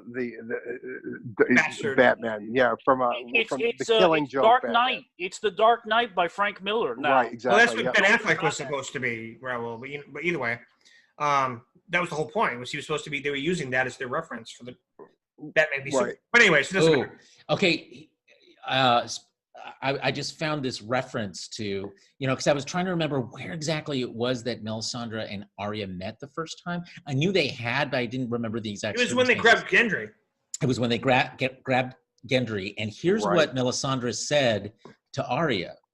She said, "I see a darkness in you, and in that darkness, eyes staring back at me. Brown eyes, blue eyes, green eyes. Eyes you'll shut forever. We will meet again." Oh my! Oh my! And she said, Arya said, "What was it you said to me?" They called back to it, in that scene. Did you ever wonder? I always wonder about this show is how the fuck do the writers keep all this shit together? I mean, it's hard to say. Oh my! It's like Baron Dondarrion, another one to add to our list. He stayed alive so many times specifically to save Arya. Yeah, Melisandre didn't mention that. She referenced that. That was his role, and she killed it. And you're good now. You can die. So, I'm just really massive. There's like there's a 20-foot whiteboard that they've got, and they're just making all these different notes to connect all. Okay, this let's shit. start wrapping things up because we've covered almost everything. But I honestly got to say, as far as predictions go, I only have one prediction I am certain of. Other than that, there's little details that I can't predict at this point, and that's that King's Landing will blow up. But we don't know how and what way everyone either lives or dies besides that. That's just my feeling. I feel that if Wildfire is going to play, it has to happen. I feel that if King's Landing goes down into the sea, then this idea that you had, George, that there will be a council or a republic is very, very likely. Because the Iron Throne will be gone. The Iron Throne is gone. All that symbolism is gone. All that history is gone. I kind of feel also like, that song, by the way, Jenny's song. Jenny's song, yeah. The story, and they did so many videos about this, even from the producers themselves. Jenny's song is about a Targaryen who gave up his claim to the Iron Throne because he was in love with a Baratheon woman named Jenny. So she had a claim to, or somebody had the claim, and he gave it up for love. And the idea is that the theme is that Jon may know he has a claim, but he's going to step back and he wants Dany to have it. I feel she's going to die, and as she's dying, she's going to say to Jon, "You're the last Targaryen. Go for it." And that's what I don't think it's going to be that neat. I'm not saying he's going to get it. I'm saying that's what she's going to want him to do. Yeah, I think they're going to mess around with us a little bit more. I think you're right. Yeah, I think I'm done trying to predict this fucking show. Is what Amelia it comes Clark, down and to. this is not a spoiler. Forget it. This is not a spoiler. just Amelia Clark said in an interview in Variety, Dany is going to do something so horrible this season that everyone's going to end up hating her before the show's over. What could it be? The Targaryen. Why Jon? Surprised? I don't know. I don't know any spoilers about that. But she did say that. It is a quotable. You can find it. You can Google it. She said, "Yeah, but she's a Targaryen." It could be anything. Everyone be. hating her could be the audience. It could be her being pregnant and inducing a miscarriage. Yes. Yeah, it could be anything. Actually, I don't think Cersei. I think she's pregnant, but she probably won't have a miscarriage or something. Actually, you know what it is? Now that I think about it, it's causing the miscarriage in Cersei. I was going to say the same thing. She goes and just cuts the baby out of the belly. It's so ridiculous, though, that fans think Who that the fuck knows? so many female. Who knows? Yeah. Who knows? Let's not guess. Here's the thing. She sipped wine, so they think that she's not pregnant for real. Because there's another thing about this too. They knew this. I have no doubt that the cast, with all these interviews, I believe that they have been given by the producers things to say. Misinformation, false flags. You could be right. For you to interpret it any way you want, I'm sure of that. I don't believe the rumors that they did Which is false fine. ending filmings because I think that costs too much money to go Do through. what now? Oh no, they do that. I don't know. No, they absolutely do that. No, they do that, dude. They do that, dude. They do that to so the actors don't know. Yeah. They send the actors their parts of the script too for that. But yeah. So yeah, I mean it does happen, but like I said, I'm done trying to predict. After tonight, I'm fucking done. I have to agree. I'm done trying to. I don't have enough. honestly, I'm so stoked about the next 3 episodes. But honestly, if they had ended the show on this episode, I would have been totally cool with that. No, I wouldn't have, because I want to know who wins. And with I'm excited. But see, the farther we go on, the less important who sits on the Iron Throne. I agree. That's it. Yep. That part, yep. That's a council. But I want to know who lives and dies as far as Dany, Jon, Cersei, the Mountain. Well, to me, it's less about life and death and more about just how do these stories end up. Yeah. You know? Yeah. I mean, for some of them, certainly it'll be death, but others, it's like, because that's really the thing. And you see that the clues about this or the priority about this in how much time they spent in 2 episodes. 1/3 of the final season is all about character. There's very little actual plot that goes on. It's much more about resolving, character arcs or teeing them up to be resolved. And to be honest, the Mountain is already dead, guys. So. Well, yeah. I'm not a fan of Clegane Bowl. I'm happy if that never happens. You're right. But we don't know that. You're right. Seriously, fry him up with a dragon and be done with it. I really don't give a shit. He's the last dead person standing. I do not care about Clegane Bowl at all. Yeah, and wouldn't it be ironic if a dragon did fry him up? That would be pretty ironic, considering what he did to his brother. I think the brother's going to have a chance at him finally. Well, that's been good. But they do subvert expectations. Everybody and their uncle believed that Jon was built up to be the guy that kills the Night King. Everybody. Here's the thing. We didn't even talk about that yet. About Jon's whole. Oh, and him and Viserys. That whole scene was amazing. Viserion, Keep Viserion. I'm sorry. Yeah, we have to talk about that. Go ahead. Talk about it. Let's talk. So the big thing is they teased us with a number of things. First of all, the fact he can ride dragons, control dragons, is a big deal.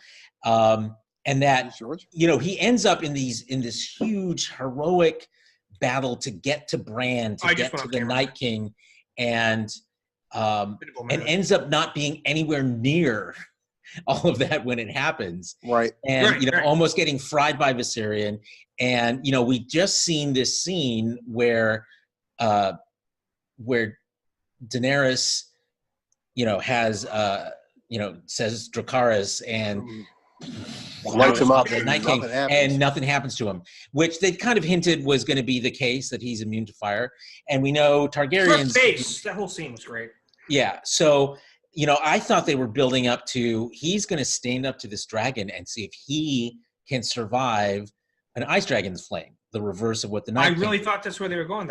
He stood up. He was ready to he was there. Yeah. And then it just became, irrelevant. Yeah. So who knows? Who knows? It also could have been something that they edited and changed. It could have been at one point that's what happened. Again, this is a question or an issue of them subverting expectations. Everyone, like you said, George, everyone assumed it's going to come down to Jon versus the Night King. Classic. And these guys 3 years ago said, nope, it's going to be Arya. It's not going to be the guy you think is going to be, the white guy hero. Instead, it's this plucky little girl. Yep. Who does it. And, and potentially she is the prince who was and let's talk about this too, because after she came back in season 7, when she went back to Winterfell, I think they set us up for the fact that her particular arc is kind of over here. It's kind of done. She went through the whole assassin training thing. Don't know that. But no. I'm talking. I'm just talking about what they did for last season. Okay. I'm not talking about now. This is how they subverted our expectations. Her big moment in last season was when she killed Littlefinger at the very end. That was her big moment. And I thought, okay, great, that's it. The arc for Arya is pretty much over. She'll probably have a shot at Cersei and be done with it. And it never would have occurred to me in a million years that they were setting this entire thing up for her to be the one to take down the Night King. I mean, that is just such brilliant fucking storytelling. I saw that as a possibility, but I thought that they were going to make it, that was going to come down to that weapon she had Gendry make. And well, that was a fair guess. I mean, theory. Yeah. But I thought it was going to be much more of a, face-to-face fight, not her slinking around and falling out of the shadows, which of course makes sense. With her training, right? That's what I mean. You know what she did for this? What she did was what D&D would call a rogue has the backstab thing, and it's like their big thing. The Night King, of course, changed that around.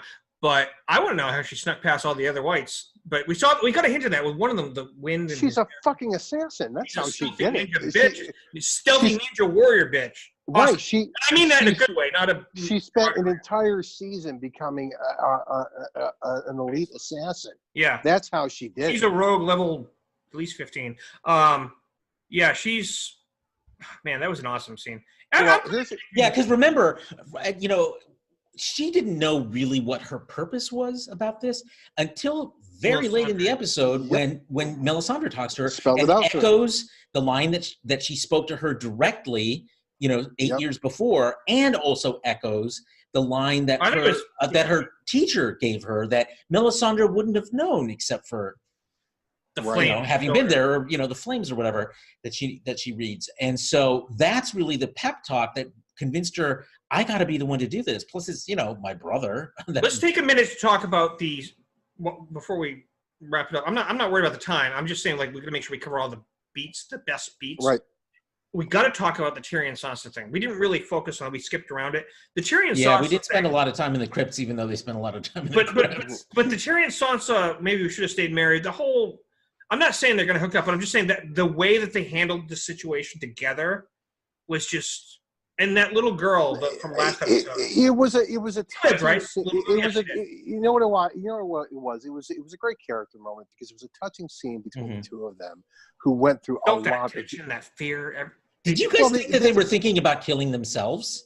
I did for a brief moment as well. I didn't think about it, but now that you mentioned it, and then I said, you know what? I gotta rewatch that. I said it's not in either of these two's nature. It's not in either one of their nature to do that. Yeah, but you gotta remember you know what? Either way, they would still get risen, even if they kill themselves. So, right.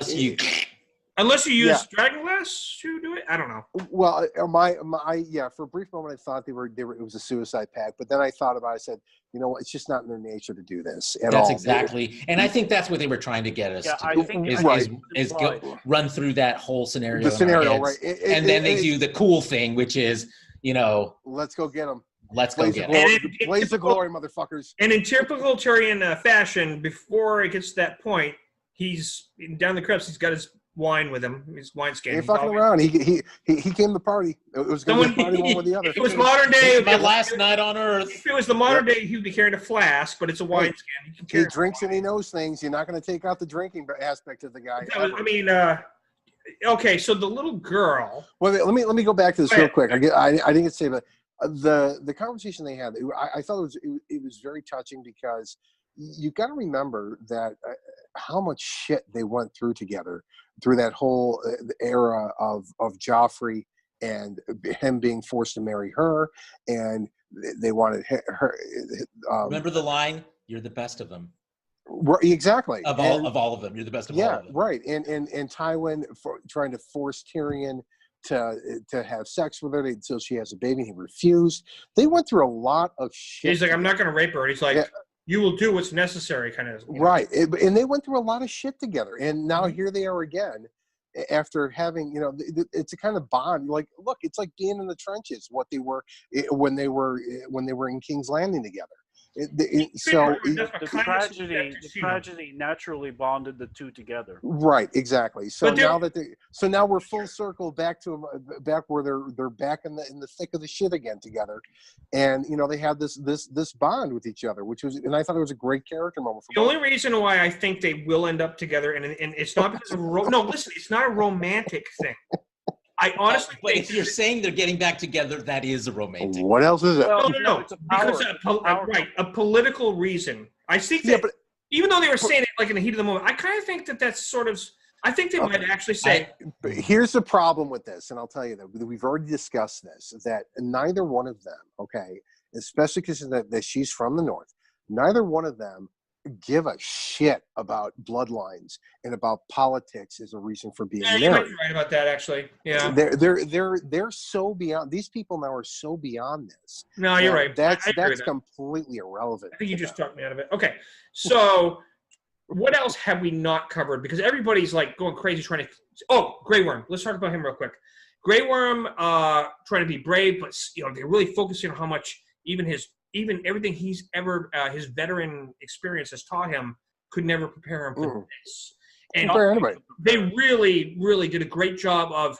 He's trying not to become like Samwell and run off, but he's like. I don't think that was ever a question. He was. I never thought that. That is just not who he is. Nope. No, I understand, but he was whatsoever. sweating like a mother. He was like really worried. Well, he was in the middle of fighting, dude. The Hound. It was the way. I'm just saying, it's the way they kind of. I didn't see it that way at all. Excuse me. I didn't see it that way The at all. Hound, the most notorious killer in the entire Seven Kingdoms, was terrified out of his mind. Well, because of the fire.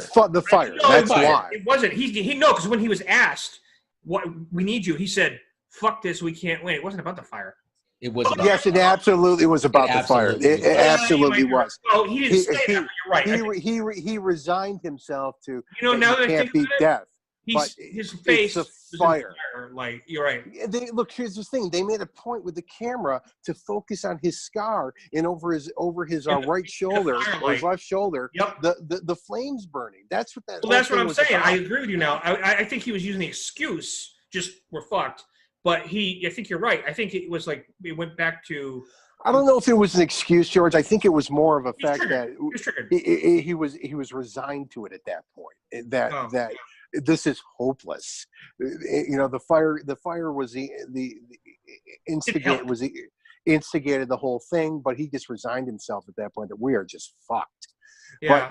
But then of course what gets him out of there is he can't beat death. Well, tell her that, and that's when I think you're right because I think you're right because he's been in a worse situation when he and John and everybody were on that little ice island.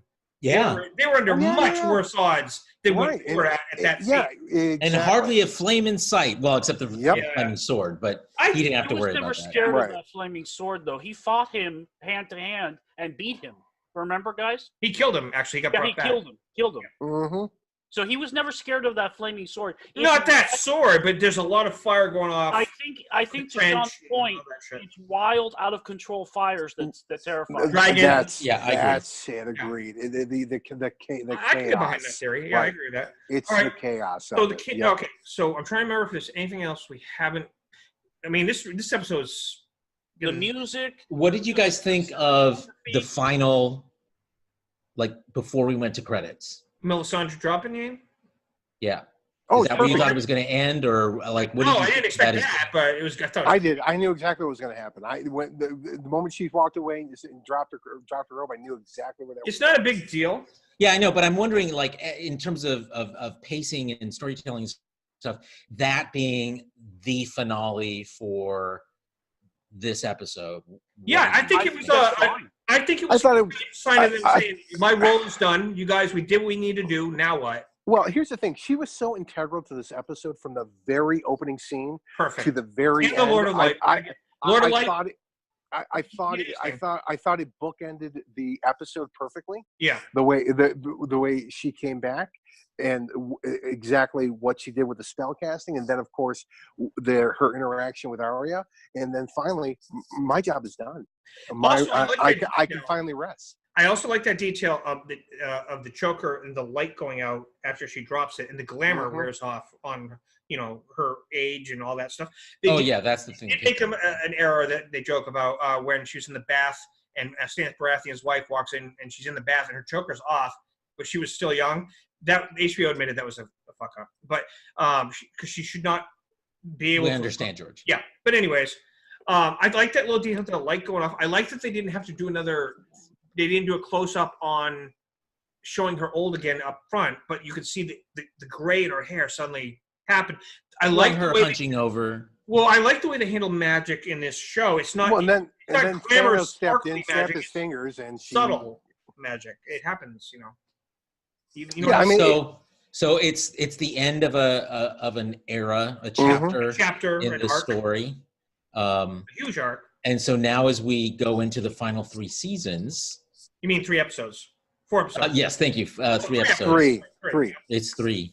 It's 3. 3 Unfortunately, episodes. I wish it was 4. So we're halfway through. So it's a new day, and you see it that way. I mean, when you look at the sun comes up. Look at I mean, there's literally, and I think you're right, George. I think they are in Winterfell, but we see sunshine.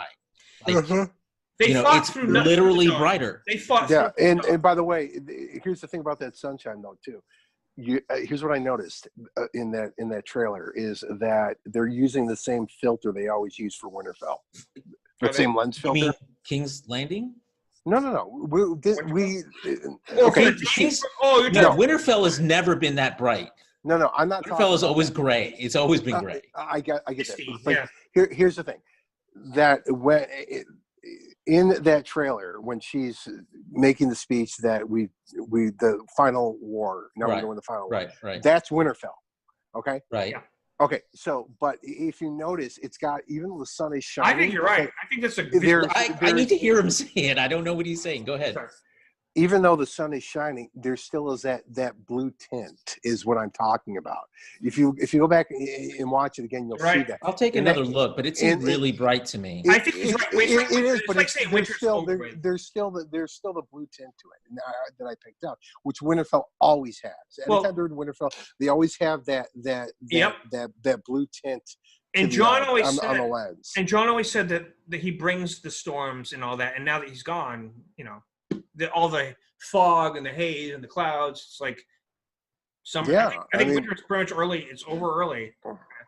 Yeah, Winterfell is now, Summerfell. Temperate climate fell. So yeah, today will be temperate climate with a partial chance of rain. Well, what I think is going to be interesting, and I don't know if they have time to go into this, is now there is a whole completely new power realignment in the North.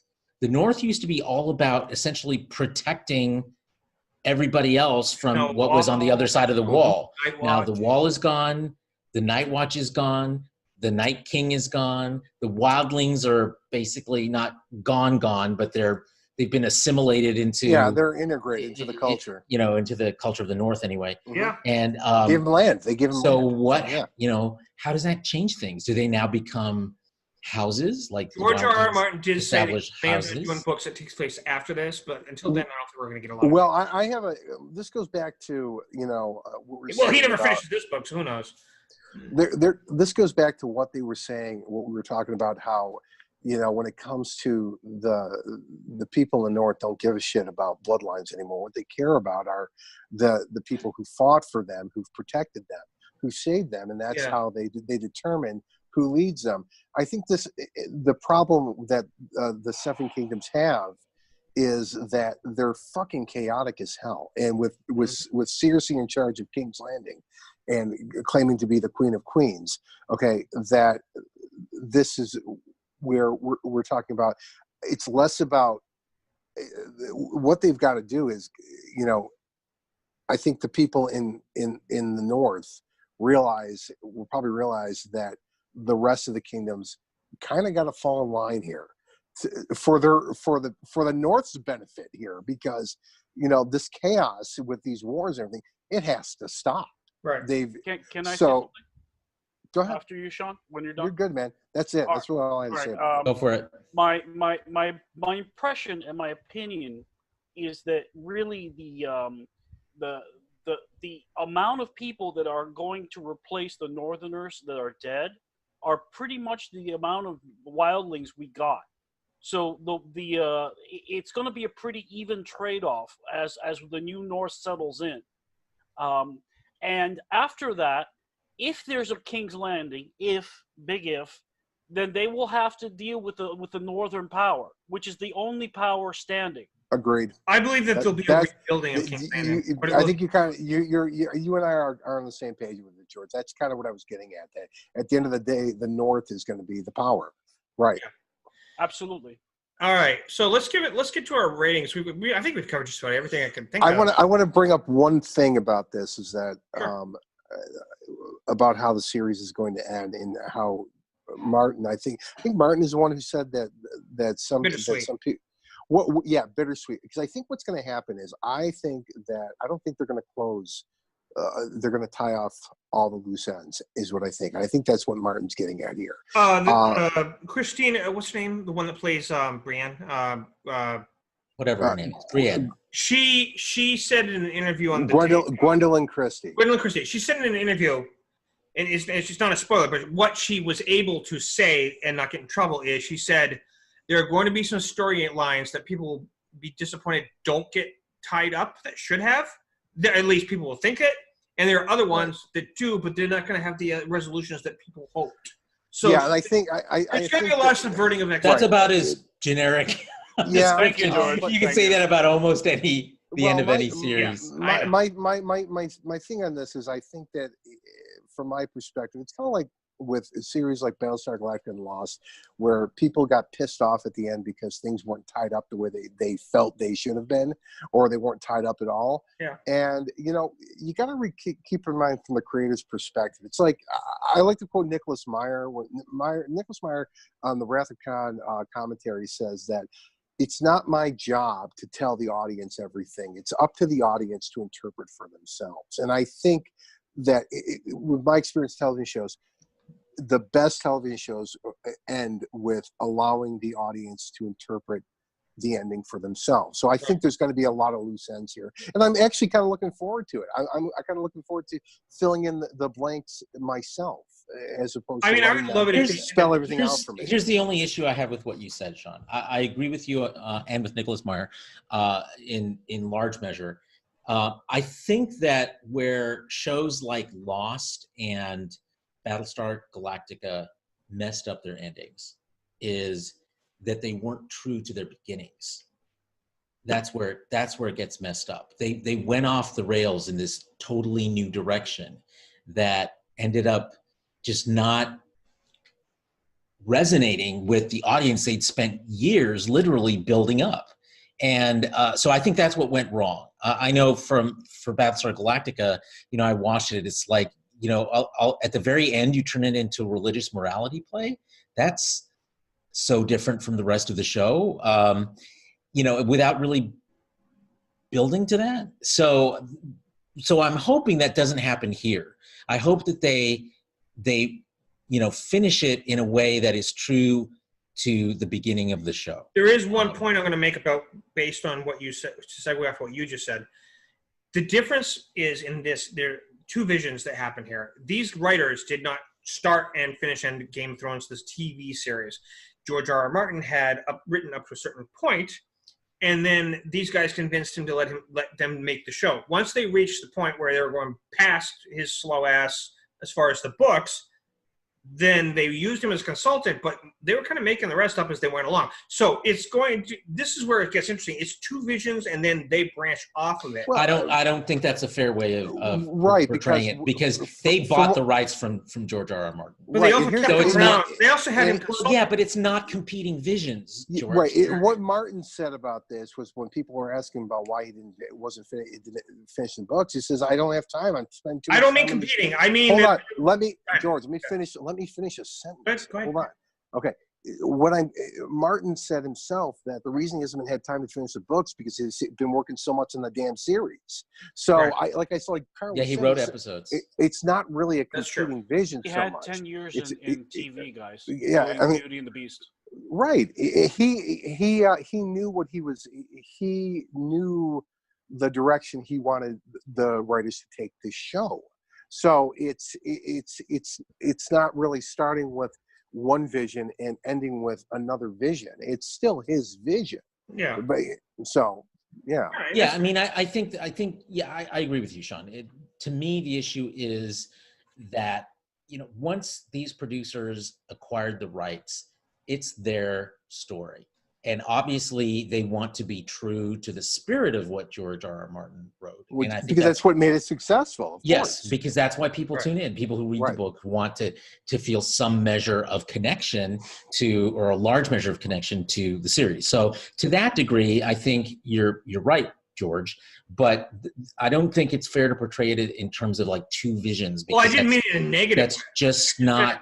It doesn't matter whether it's positive or negative. The fact that they're two separate visions means that there's some sort of inherent Conflict.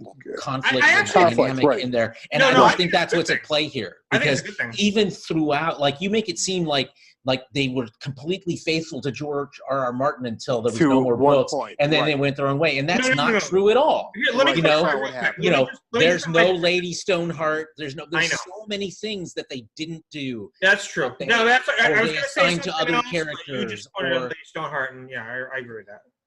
I mean, there were still Oh, people. There were still people I was reading tonight in one of the pre-show articles who were like, "This is it. This is where we're seeing Lady Stoneheart." And I'm like, "Oh, come on, really?" That wasn't a Really? horrible prediction, but yeah, you're right. It was a terrible prediction. That would have come so far out of left You know field. what's Yeah, funny? you never saw her before. You just reminded me to tell you guys something. Okay. On 90% of all the fan predictions, no, not 90, I want to say 80. 80% of the fan predictions on certain forums were right so far. Well, I don't read enough of those forums. It wasn't like they didn't know, but know them. Game of Thrones fans seem to be able, like Endgame, they seem to be able to figure this shit out. And so some certain shows, people seem to pick up on the vibe. George, I think what happens, is like when you start digging into going on the rabbit hole of that, what happens is you'll find the answers you want. Well, right. Exactly. There's dozens and dozens of bullshit, and then you find a scattered few, and it makes you think that there's more. You know what? You're right. Those. If you put every theory out there, then if there's a million, That's George. This is the same reason guys I are don't right, want you know. you to talk about who dies and who doesn't die, because you were predicting so many people die that you would have to be right 50% of the time. My friend joked around. He PM'd me and he said, "I love the way you try to portray yourself as some sort of an oracle." You're not pretty enough said, to be "You the know what?" Oracle of Delphi. I said, "You know what? That's fair." She was a thing. gorgeous virgin. I think it's fun to speculate, but what I tend to see far too often with fan predictions is this notion that they're right. I mean, you know, you don't. What's the point of being so tied to your prediction that you can't enjoy what's I think coming? people just look at it as fun. That's all. It's just something to do. That's it. That's right. best. Forest for the know. trees, George. There's every fandom has its toxic element that declares that they know everything about whatever franchise it is, and you know, and if it doesn't go their way, they have kittens about it. So, Actually, the prediction people in this case weren't really being toxic. They were just being predictions. because I mean, I don't know who you're talking about. the when you say- Reddit group called the Free Folk. They're pretty. Oh, okay. I don't read that one. I have read a lot of. They have been very accurate, like throughout the years, alarmingly high. Like it's but here's the thing: it's kind of like with Midnight's Edge. Okay, it's not difficult. Yeah, but to they be don't say accurate. negatively. They're not negative. It doesn't matter. My point being is, it's not difficult to be accurate about things that are fucking blatant. You know what I mean? All right, and that's Like if you're really following it, and you do spend enough time, and you're not so beholden to the lore that you can't see possibilities. Yeah, I think you could probably come up with some, you know. better- Amelia Clark, by the way, is on that Reddit group I was talking about, and she actually shouts them out on blogs that she does on YouTube. It's because she thinks it's cute that they're able to guess all this stuff, and after something happens and they guess it right, she actually shouts them out. She goes, "Guys are right." It's kind of cute, actually. It's kind of neat, but it's a little different than the usual forums where people are doing this crap. Game of Thrones is a unique fan community. So let's start rating this episode. I'm going to start with. You can't. I mean, I'm not generous with 10s, but I gotta go 10. What about you, Shawn? 10. I've said this before. I'm loath to give anything a 10, and I was hesitant last week to give that episode a 10 because I knew I was going to be. You went with 9 last week. I did because I knew. You call us with a harumps. You went with a 9.5, I think. I went with a 9 or an 8.5. I went with a 9.5, and I think, and the reason why is because I knew that what was coming around the corner was going to blow me away, and it did. This is the best episode of the series by far. This is the best hour and a half I've ever seen on TV. I agree. I don't know about that, but yes, it was the Game of Thrones. I agree. It's the best hour and a half I've ever seen on television. I'm gonna have to see it a couple more times, but I'm leaning towards thinking you're right. This was, I mean, I was, like I said, we brought up Dunkirk. I brought up Dunkirk earlier. This had the level of intensity and the heart pounding nature of this episode.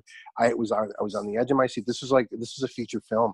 This was fucking Fastest amazing. 80 minutes flew by in my life. I'll tell you that much. Yep. This was just so amazing. And when we get done, I can't. It's like, and I got a funny feeling I'm probably going to be giving more 10s out for the next 3 episodes. I got a funny feeling about this. I hope so. I hope so. Me too. Yeah. Carlos, what's your guess? They are. They promised us. What's your rating? Yeah, Carlos. What's your rating? Okay, so as you know, I'm also loath to give out 10s. I want to talk just a little bit about what the challenges were that they were facing going into this episode. Go ahead. Yep. With all the hype around, this is the biggest battle ever, Filmed. shot for television, 55 days, and They maintain that claim.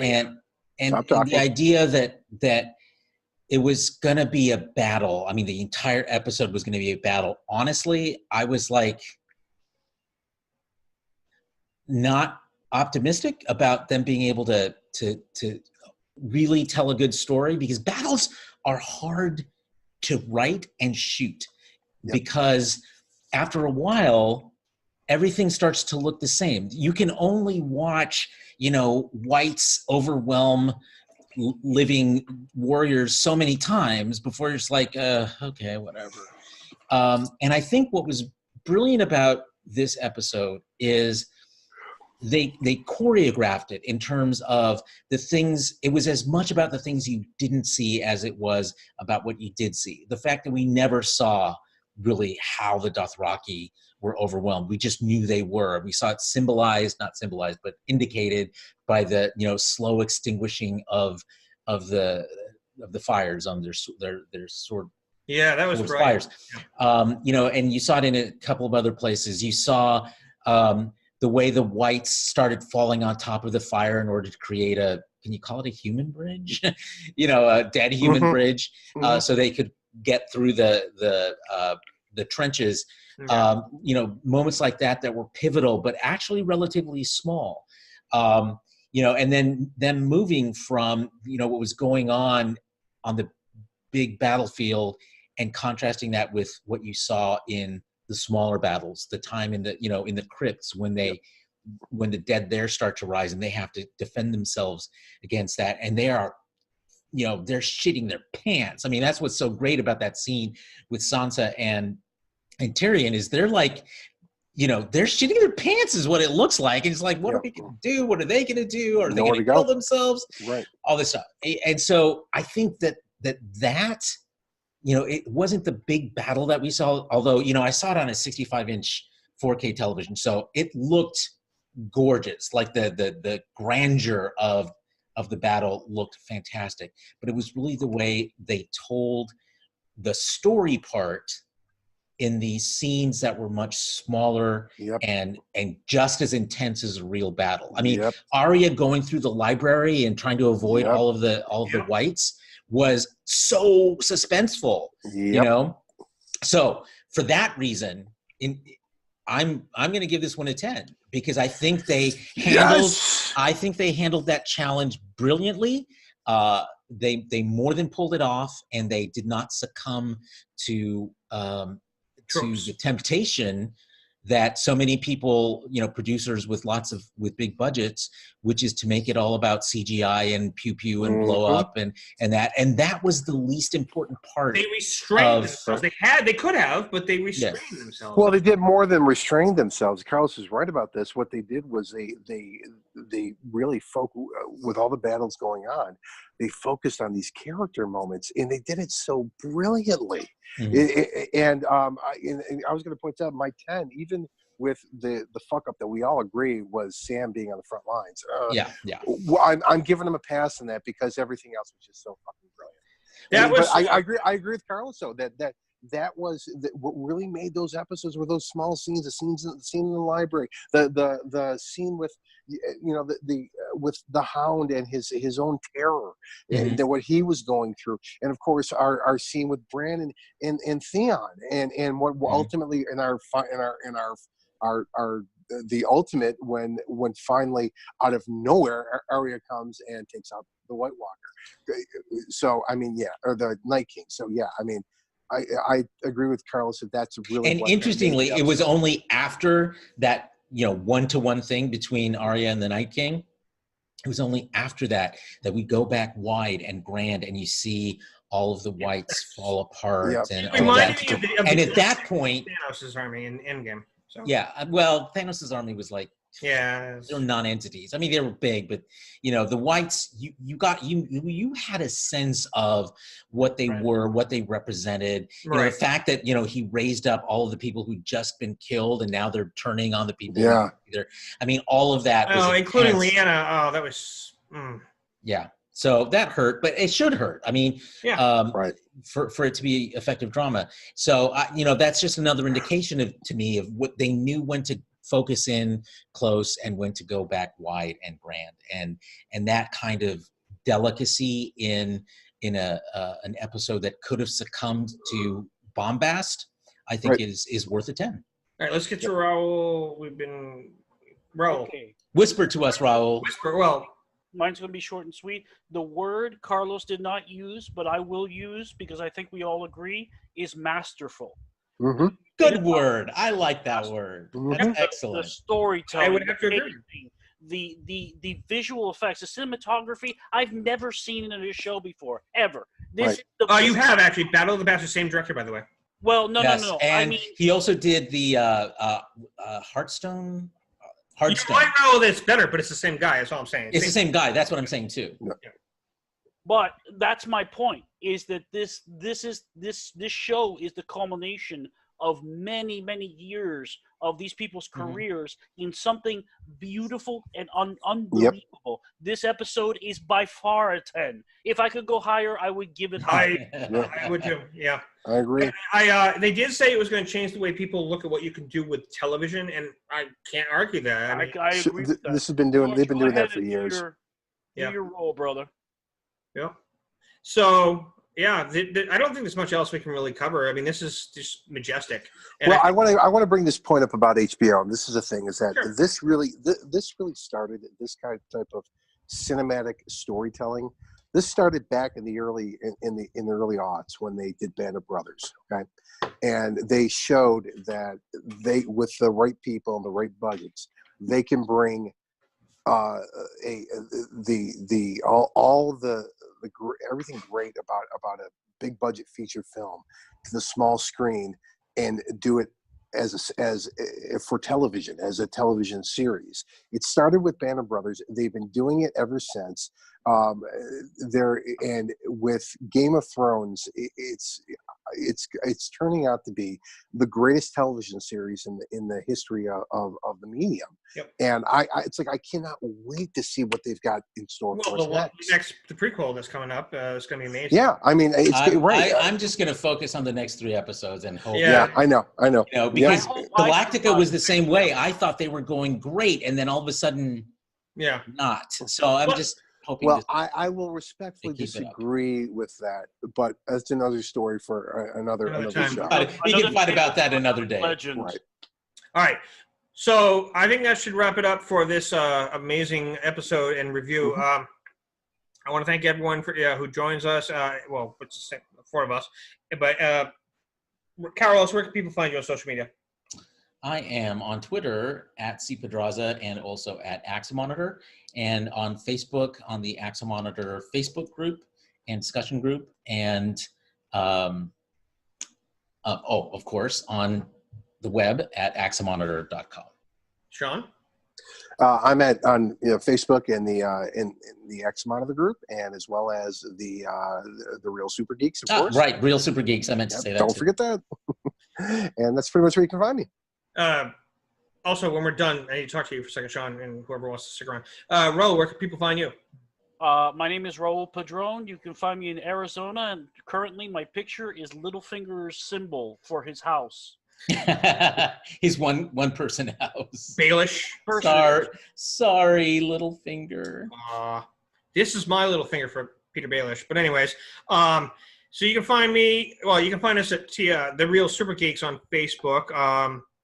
We may be alternating where you can find us on YouTube. Stay tuned for that news. Something about talking about after the show. And you can find us on Twitter at Geeks_TR.